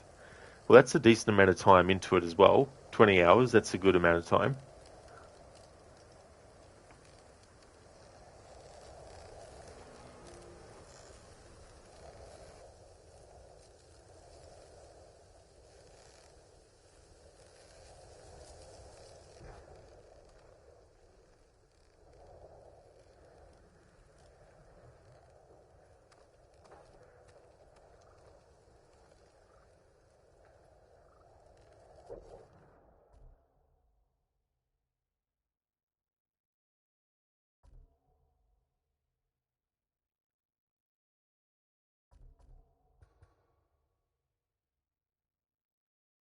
弓取りがおれば心強い石川先生のような。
Alright, so what I'm going to do next is a tale that's related to what we just did, which was related to Azamo Bay.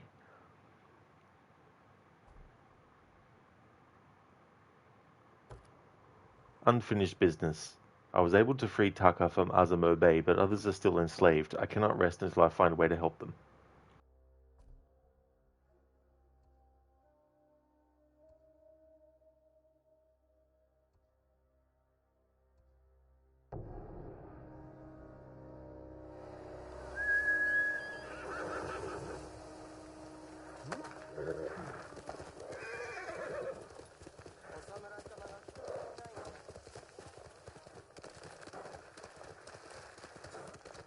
Octavius, thank you so very much for the 7 months, 22 days, and 2 hours of followage.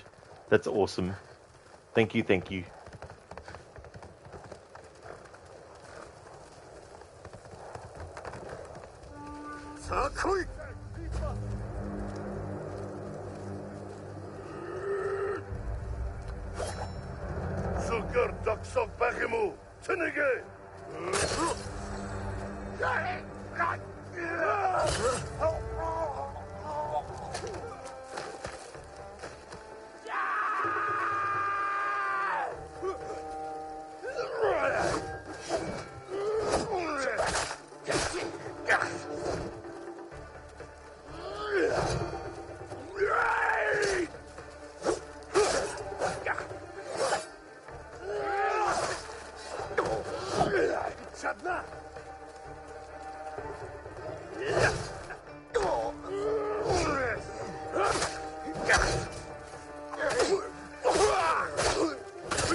Walker Man, thank you so very much for the 6 years, 16 days, and 6 hours of followage.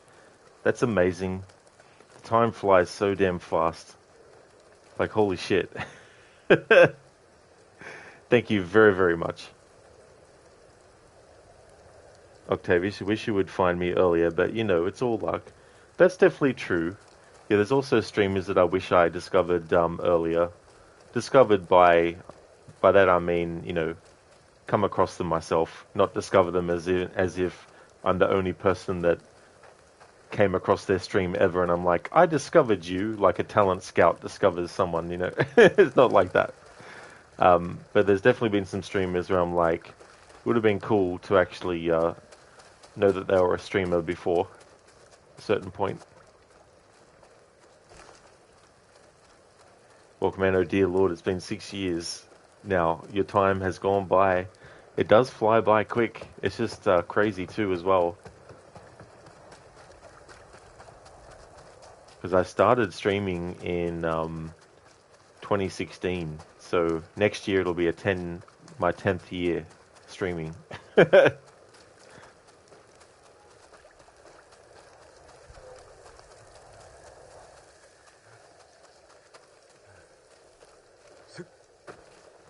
Oliver, damn, you old.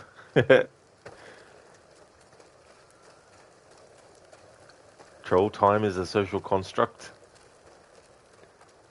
That's definitely something that is food for thought. Then again, too, when you have to be somewhere at a certain time, not turning up on time might be considered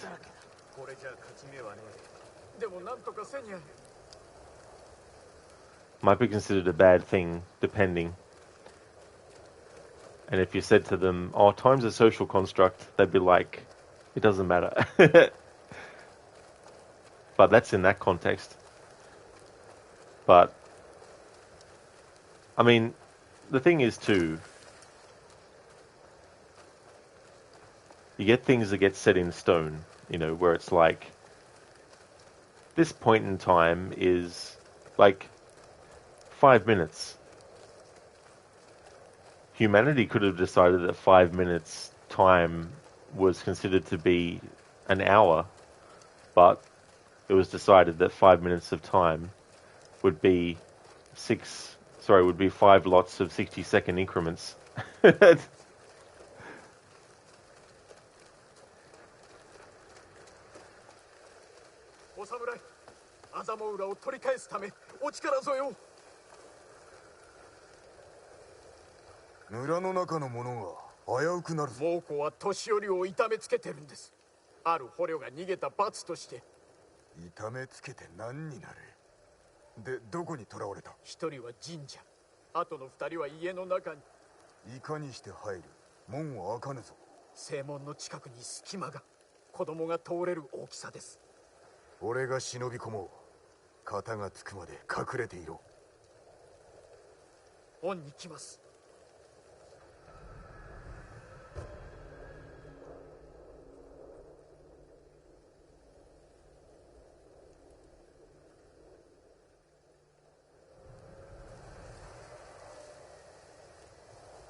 Troll, depends on where you are. In the US, it's expected you arrive early, as where in Japan that would be expected extremely rude.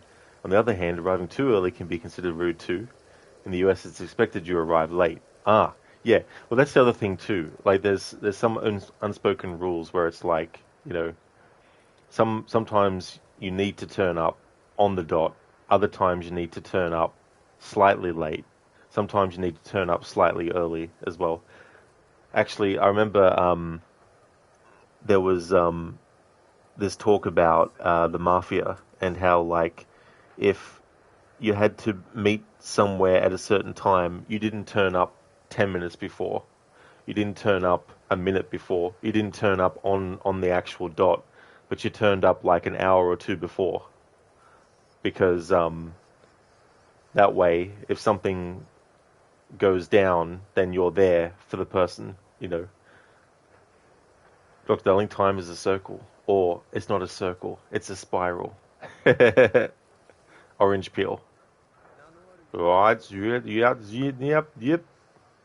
S-edge.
Damn it.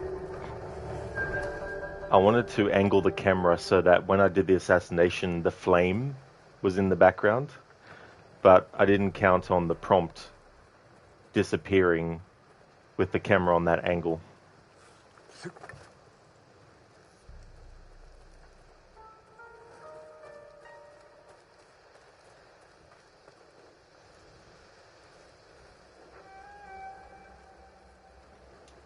Troll, you're a spiral. Time is clearly a four-dimensional box. Just ignore all the rules and don't show up at all. Stay inside, play video games, and drink tea. Yeah, it's like, sorry, couldn't turn up because I had other things that I wanted to do. But yeah, it's interesting when you think about time, though, because we get so used to thinking of it in terms of one step forward, then another step forward. We don't think of it as necessarily multiple things happening at the same time, regardless of what time a clock says or what time looking outside would have you believe it is. You know, like when it's nighttime and daytime in different parts of the world, whatever someone is doing in those parts of the world is actually happening literally at the same exact time. It makes it perfect weather to stay home and play games, but you're at work, lol. It's cloudy, a bit cold and a bit windy. Oh, damn it, Mita, that's a shame.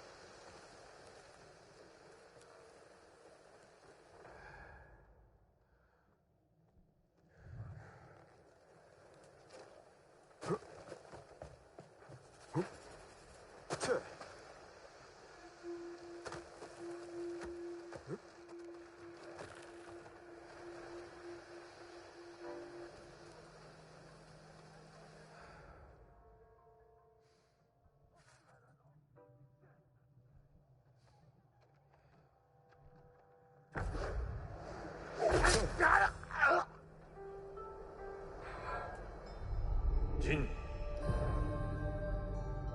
勇気を持って敵を見据える。ジョニー・ジョーズルは臆病の印。お許しを、叔父上。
Hangi güç piş.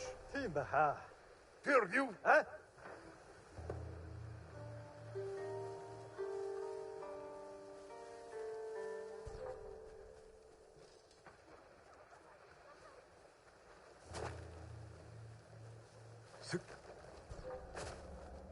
Perdiu. Jasım be. Tolali çay. Düşün.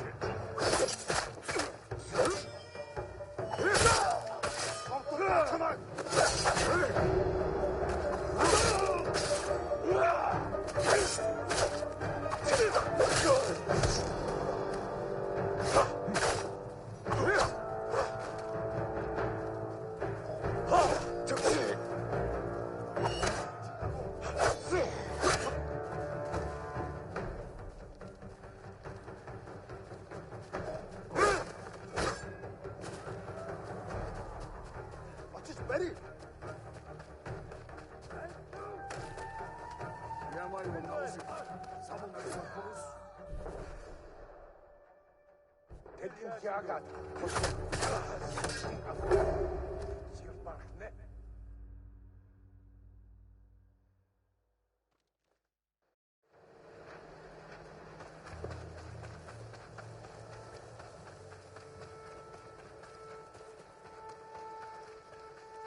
Çıkarvo. Açış beri.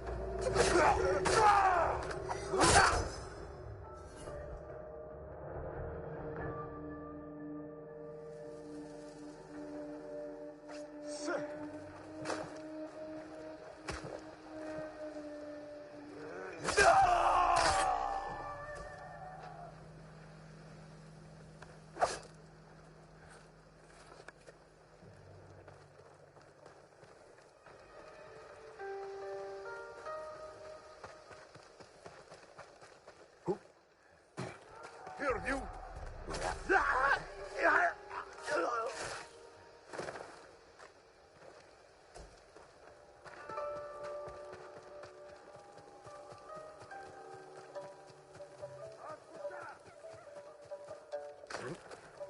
Yamay olmaz.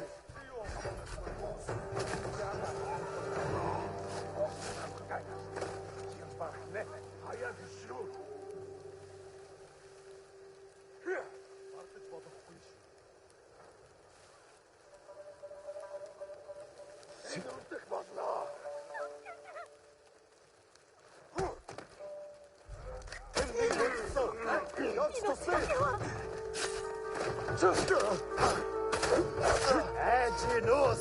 やめて。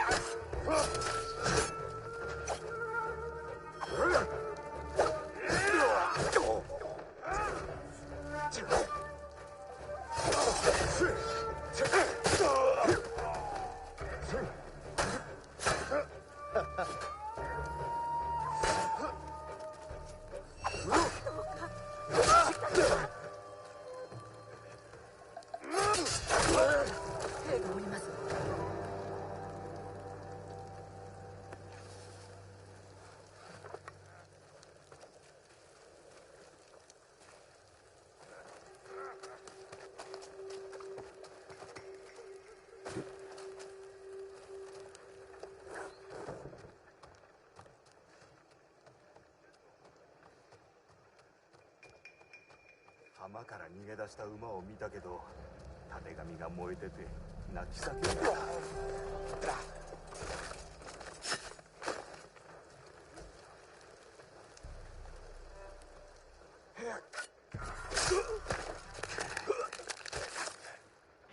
Yeah, troll. Must have been the wind.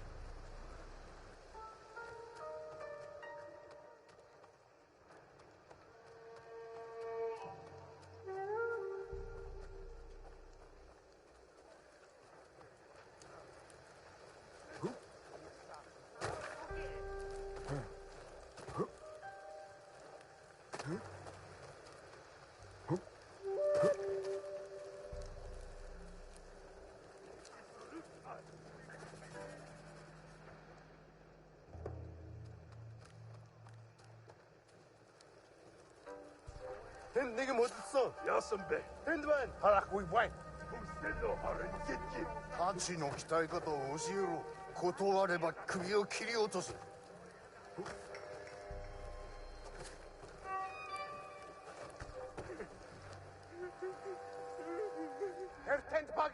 Gissa not so.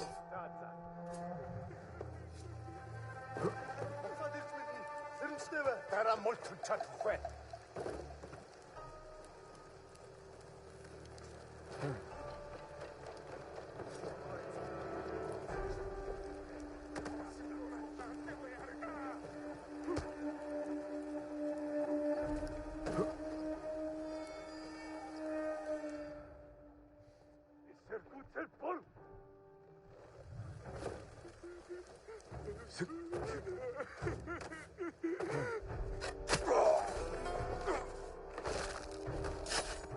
戦に勝つためだ。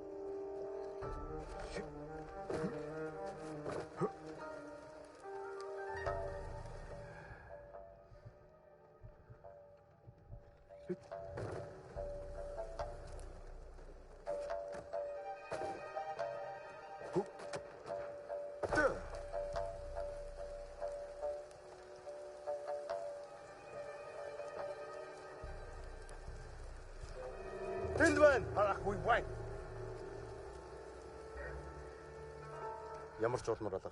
Зөв. Самурай зүгтаач.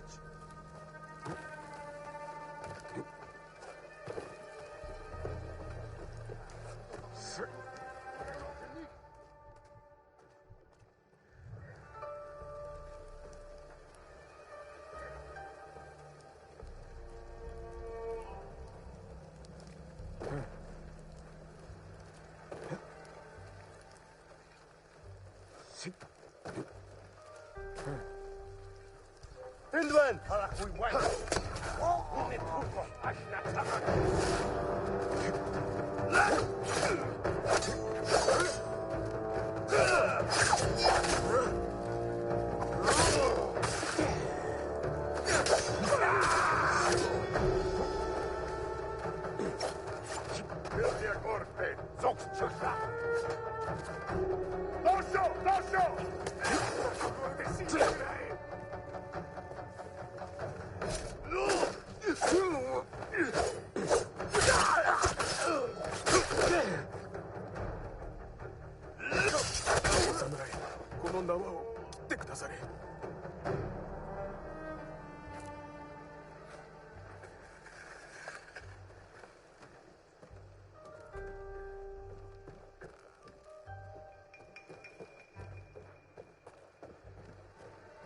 待たせてしまったな。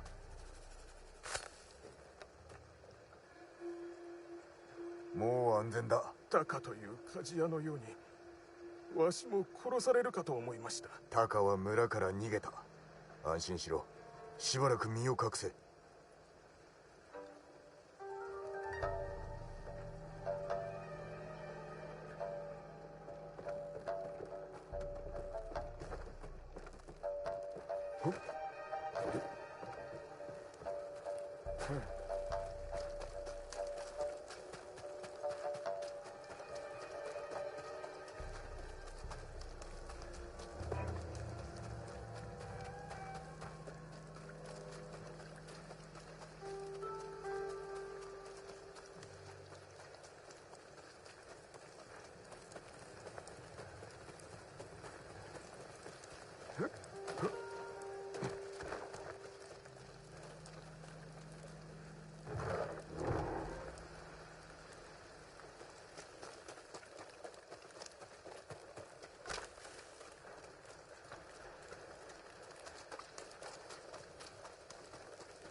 Admitted this is the only game where the wind is always at fault.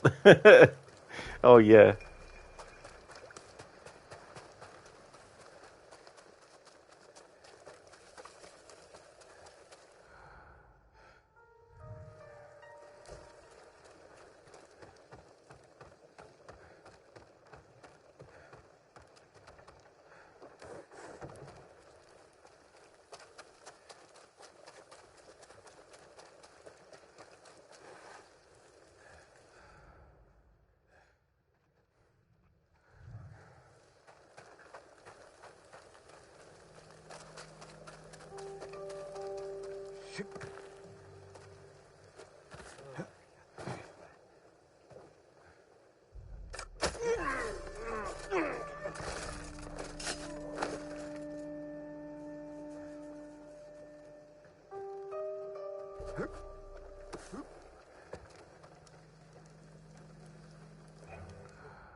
칭하라고.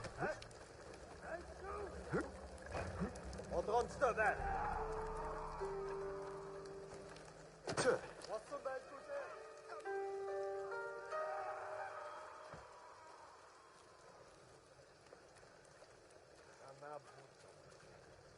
もうこの掟を受け入れれば大藩もお許しくださる。拒めば罰を下す。もうよしてくれ。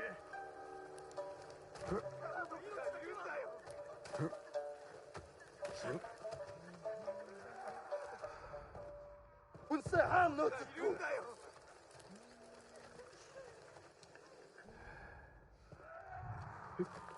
칭하라고. 까불면 이렇게 할게요. 드마.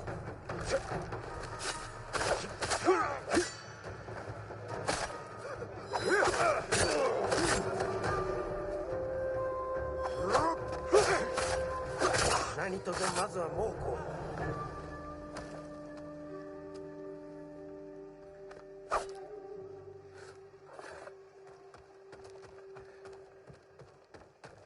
何とぞまずは猛虎。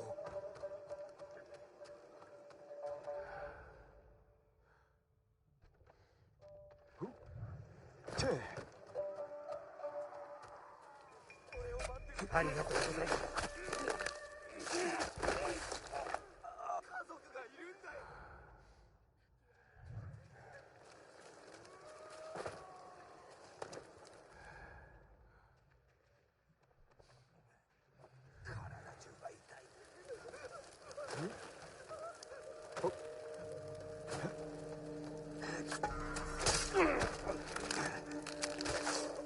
やむを得んのだ。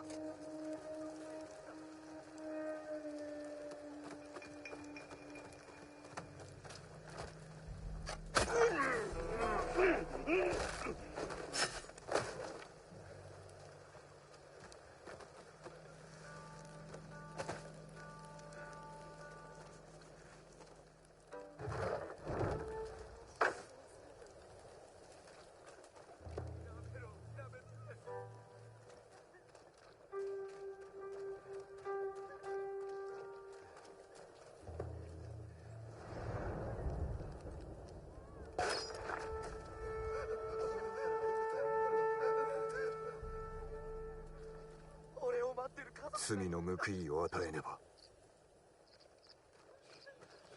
ら泣かないで。今少しだけ辛抱してくれ。恩に来ます。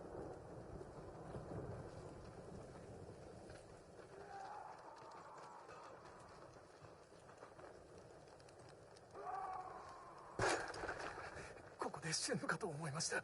動けるな。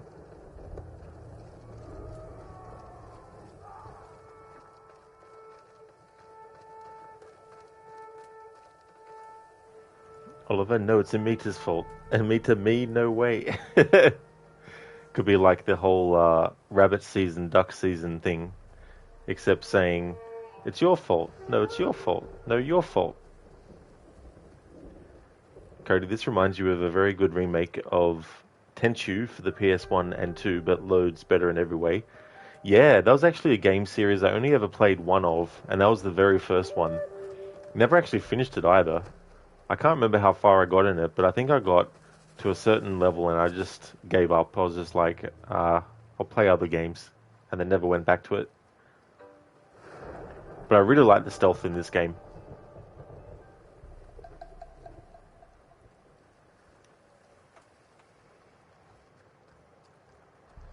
Oops.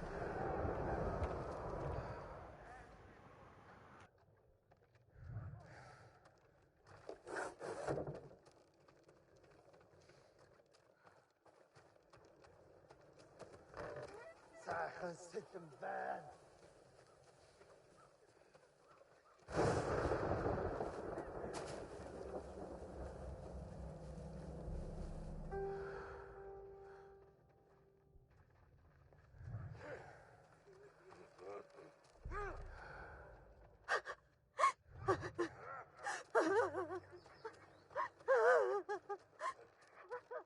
馬が歩かなくなれば俺は蹴る。お前が動かなくなれば俺は蹴る。さあ働け。蹴られたいのか。 And güçmüş. Sen Açış beni.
In the Dosan!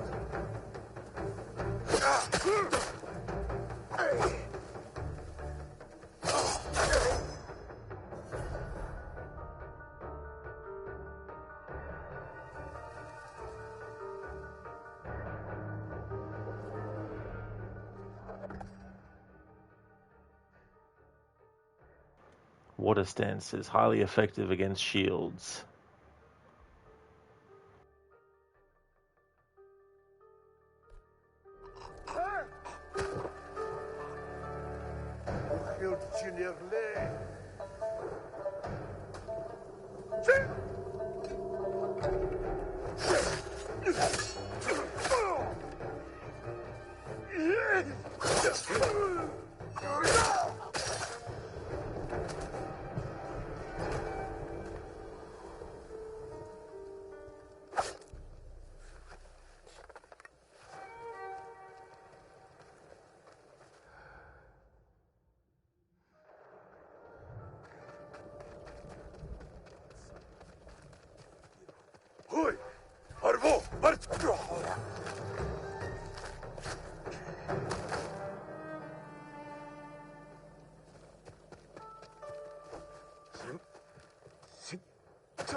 ありがとうございます。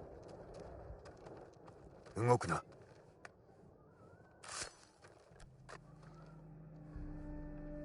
村長か。いかにも。猛虎の掟を受け入れねば村の者を皆殺しにすると脅され諦めるところでした。よくぞ耐え抜いたな。安全になるまで隠れていろ。村のクス氏も神社で猛虎に捕まっているはず。頑固者なので怒りを買っておるかも。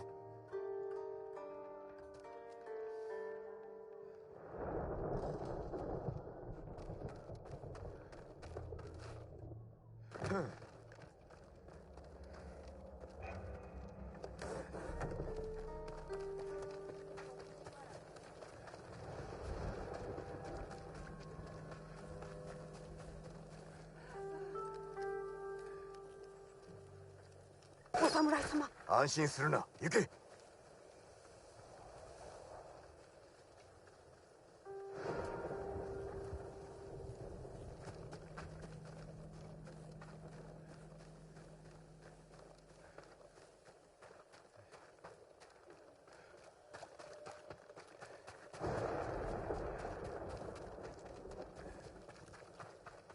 千春。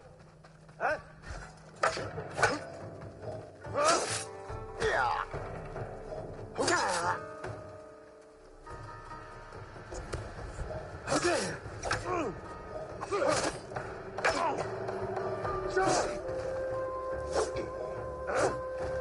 ？Çıkarbo, şey varsa. Açış hiç bas. Sana kalkmaz.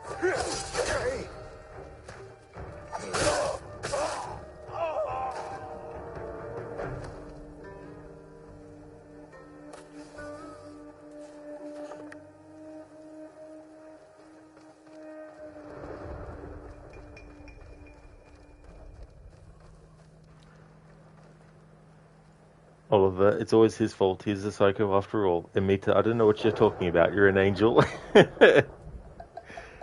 Dr. Darling, not going to lie, these objectives remind you of the Origins Odyssey forts. Oh, yeah. I mean, it's definitely understandable. There's definitely that kind of similarity, you know. There's definitely a lot of things that you can't really get away from thinking about other stuff. It's just natural. Because there's so many things that borrow elements from other things and mix and match and all that kind of stuff. Rod will be so happy when he sees Micah in full colour next Wednesday. Oh yes. And then I can't wait until we see him in full red colour all over.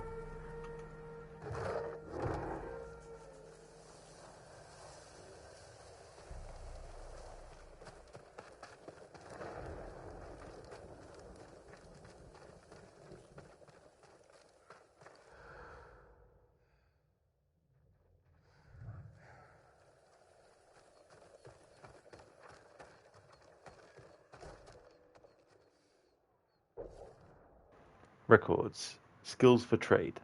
Hotoke. Tell your husband the Mongols are not what we feared. After we let them into town, they lined us up and asked what we could offer them. But it wasn't food or clothing they desired. It was our skills. Weaponsmiths, armourers, and carpenters were treated with kindness, even leather workers. What surprised me most was that the kindness seemed genuine. But those with no skill to offer were nothing more than dogs. No, even that's not right. They treat their own dogs with kindness as well. You are lucky Genzo is a stonecutter. Make sure the invaders know.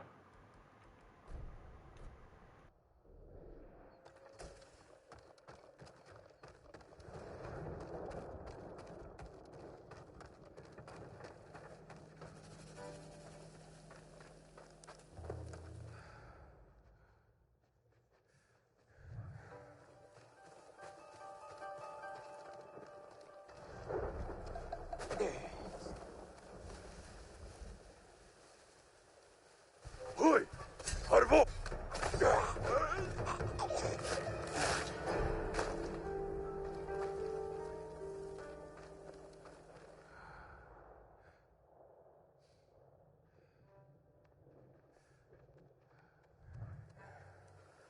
勝負しろ。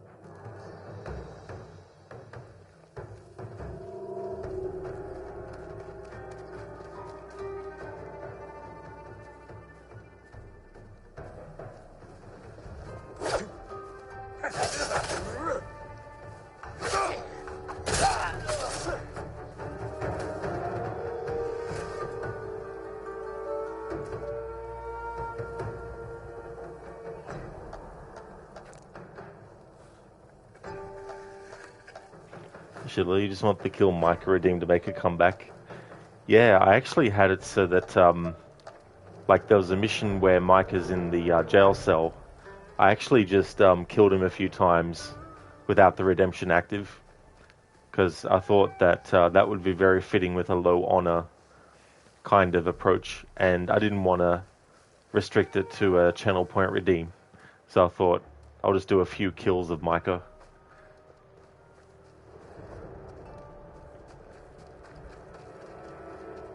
Unfortunately, there's not very many. Well, if you had a mod on PC, you could probably make it that he's always killable. But in the console version of the game, at the very least, you can't always kill him. Sometimes too, like as soon as you throw a dynamite stick at him, the game is like failed screen. It doesn't actually give you time to see him get blown up or anything.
どうかお助けください。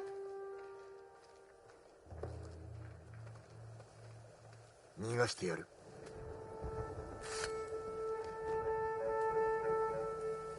怪我は？ありません。手当てしろと言われたのですが。断ったのだな。しばらくここに隠れておれ。命を出す者が死なねば村は平和になりません。奴は村長の家におります。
侍か。よくも民を苦しめたな。もうこの掟に従えばこいつらは苦しまずに済む。愚かな嘘をつくな。死をもって償うがいい。その首俺が切り落としてやる。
نقتل غير حقوقنا.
望みすら持てない。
Oh no, the word was little piece is what the auto mod flagged.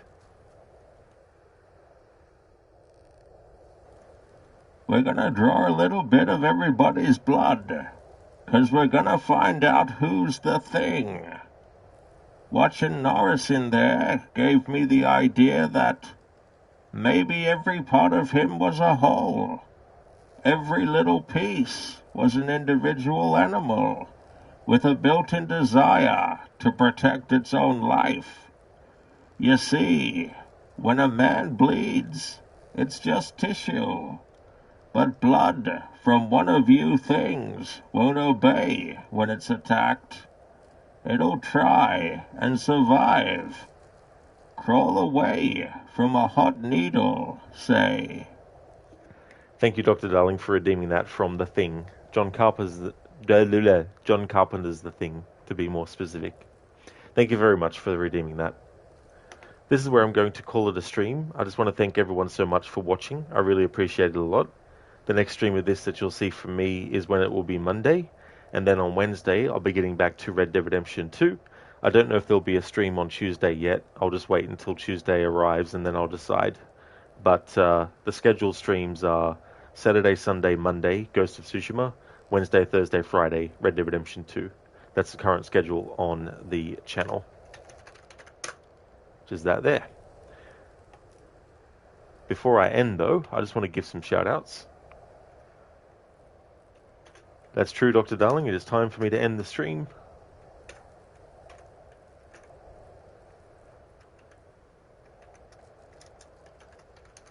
Cody, stick it to Windows, stick it to it, lol.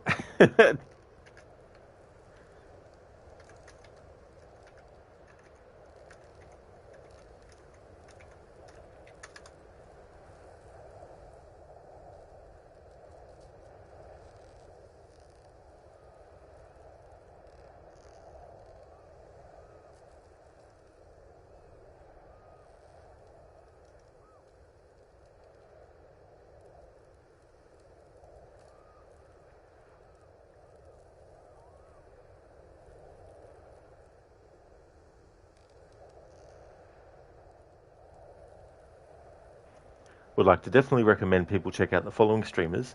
Enmita, who's doing a playthrough of the very first Witcher game, the Enhanced Edition on PC. Crocodiles, who's doing a Plague Tale Requiem as part of his historical order run, doing a variety of different games, but he's doing them in the order in which they take place in.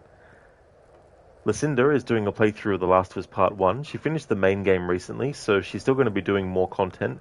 She's going to be doing the Left Behind DLC for that, before moving on to Last of Us Part 2. Mr. Gote is a streamer of games like Banish's Ghost in New Eden, as well as Elden Ring and the Outlast games. Shillerlock is a big fan of Assassin's Creed. He's doing a playthrough of his Assassin's Creed marathon, doing Assassin's Creed 2. Also a fan of the Dark Pictures series of horror games. Shaky has been doing some Far Cry 6, and Zamaxi is doing a playthrough of Assassin's Creed Shadows. So yeah, definitely recommend checking out all those streamers if you haven't before. That's all good for the stream in Meta and for the shout out as well, dude. Absolutely no worries at all. Cody, that was a line from The Thing. Oh, yeah, that's right. Yeah, the character windows. Yeah. Because I was trying to place the actual dialogue where that happens. Oliver, thank you for entertaining us with your presence, Lord Rudkai. Thank you very much, Oliver. And that's no worries at all. Thank you so much for watching the stream too.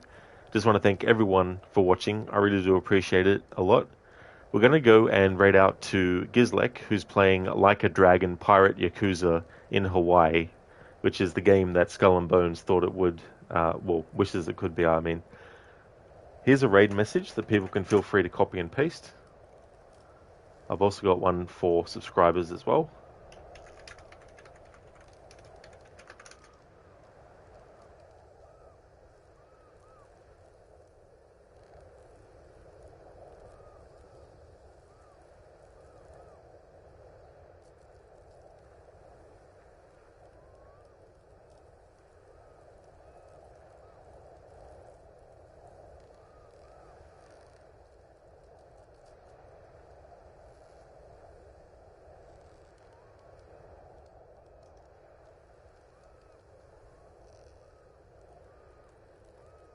No worries at all, Sheila, for the stream and for the shout out as well, dude.